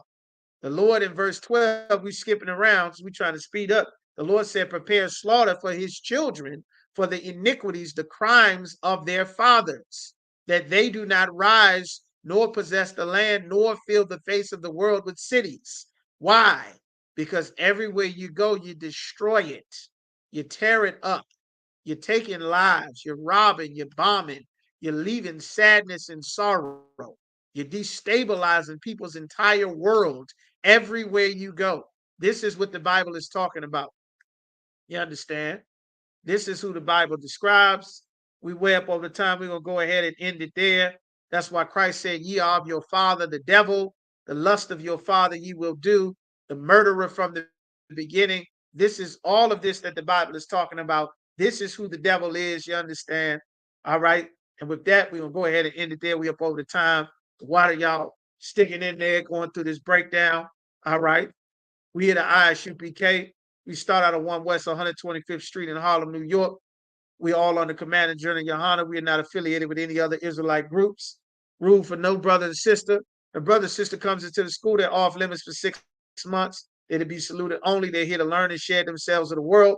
After the 6-month period, if a brother or sister has an interest in a particular person, they'll get they'll get counsel from the head to speak to a brother or sister. After this permission is granted, there will be another 6-month period. They'll get permission from the head to marry. You understand? Tithes, which is a commandment, 10% of any penny of any increase the Most High gives to you. Go right to isupk.com, pay your tithes. Whatever you get, you find $20, you hit the lottery, you get a settlement check, a stimulus, your payroll, your retirement, whatever. 90% is yours, 10% goes to the Lord. Make sure you pay your tithes. Upcoming high holy days, we just ended out the Feast of Purim, honoring that sister Esther and Mordecai, Maridakia, the amazing thing that she did to save all of our lives. Upcoming next is the Lord's 55th annual Passover, that April the 18th, all the way through that whole week, full week of events. Make sure you got your Passover fund paid, $200 for every adult, everyone 17 and up. Make sure you got your reservation, your garments, your dress, everything that you need. Make sure it should already be finalized. You understand? All right. And lastly, if any brother wants to become a trooper in the school, it'll be in all black. Boots, pants, headbands, war scarf, contact the ISUPK school in whatever city and state that you're in. Let them know that you want to become a trooper in the ISUPK. All right. Sisters, you cannot be a trooper, but make sure that you call the school to let them know that you want to actually be in the school so that you can get in the proper order. You understand, and get in the habit of checking in and getting all the communications that come with a brother and sister that is in the school, even if you are not a trooper. And with that, everybody make sure you like, share, subscribe, hit the like button, share this video, leave a comment even after the video goes up. Tune in right here every Friday night. Coming up, the Hebrew language class, the Lashawan Kwadash. Make sure that you're in here learning that ancient Hebrew.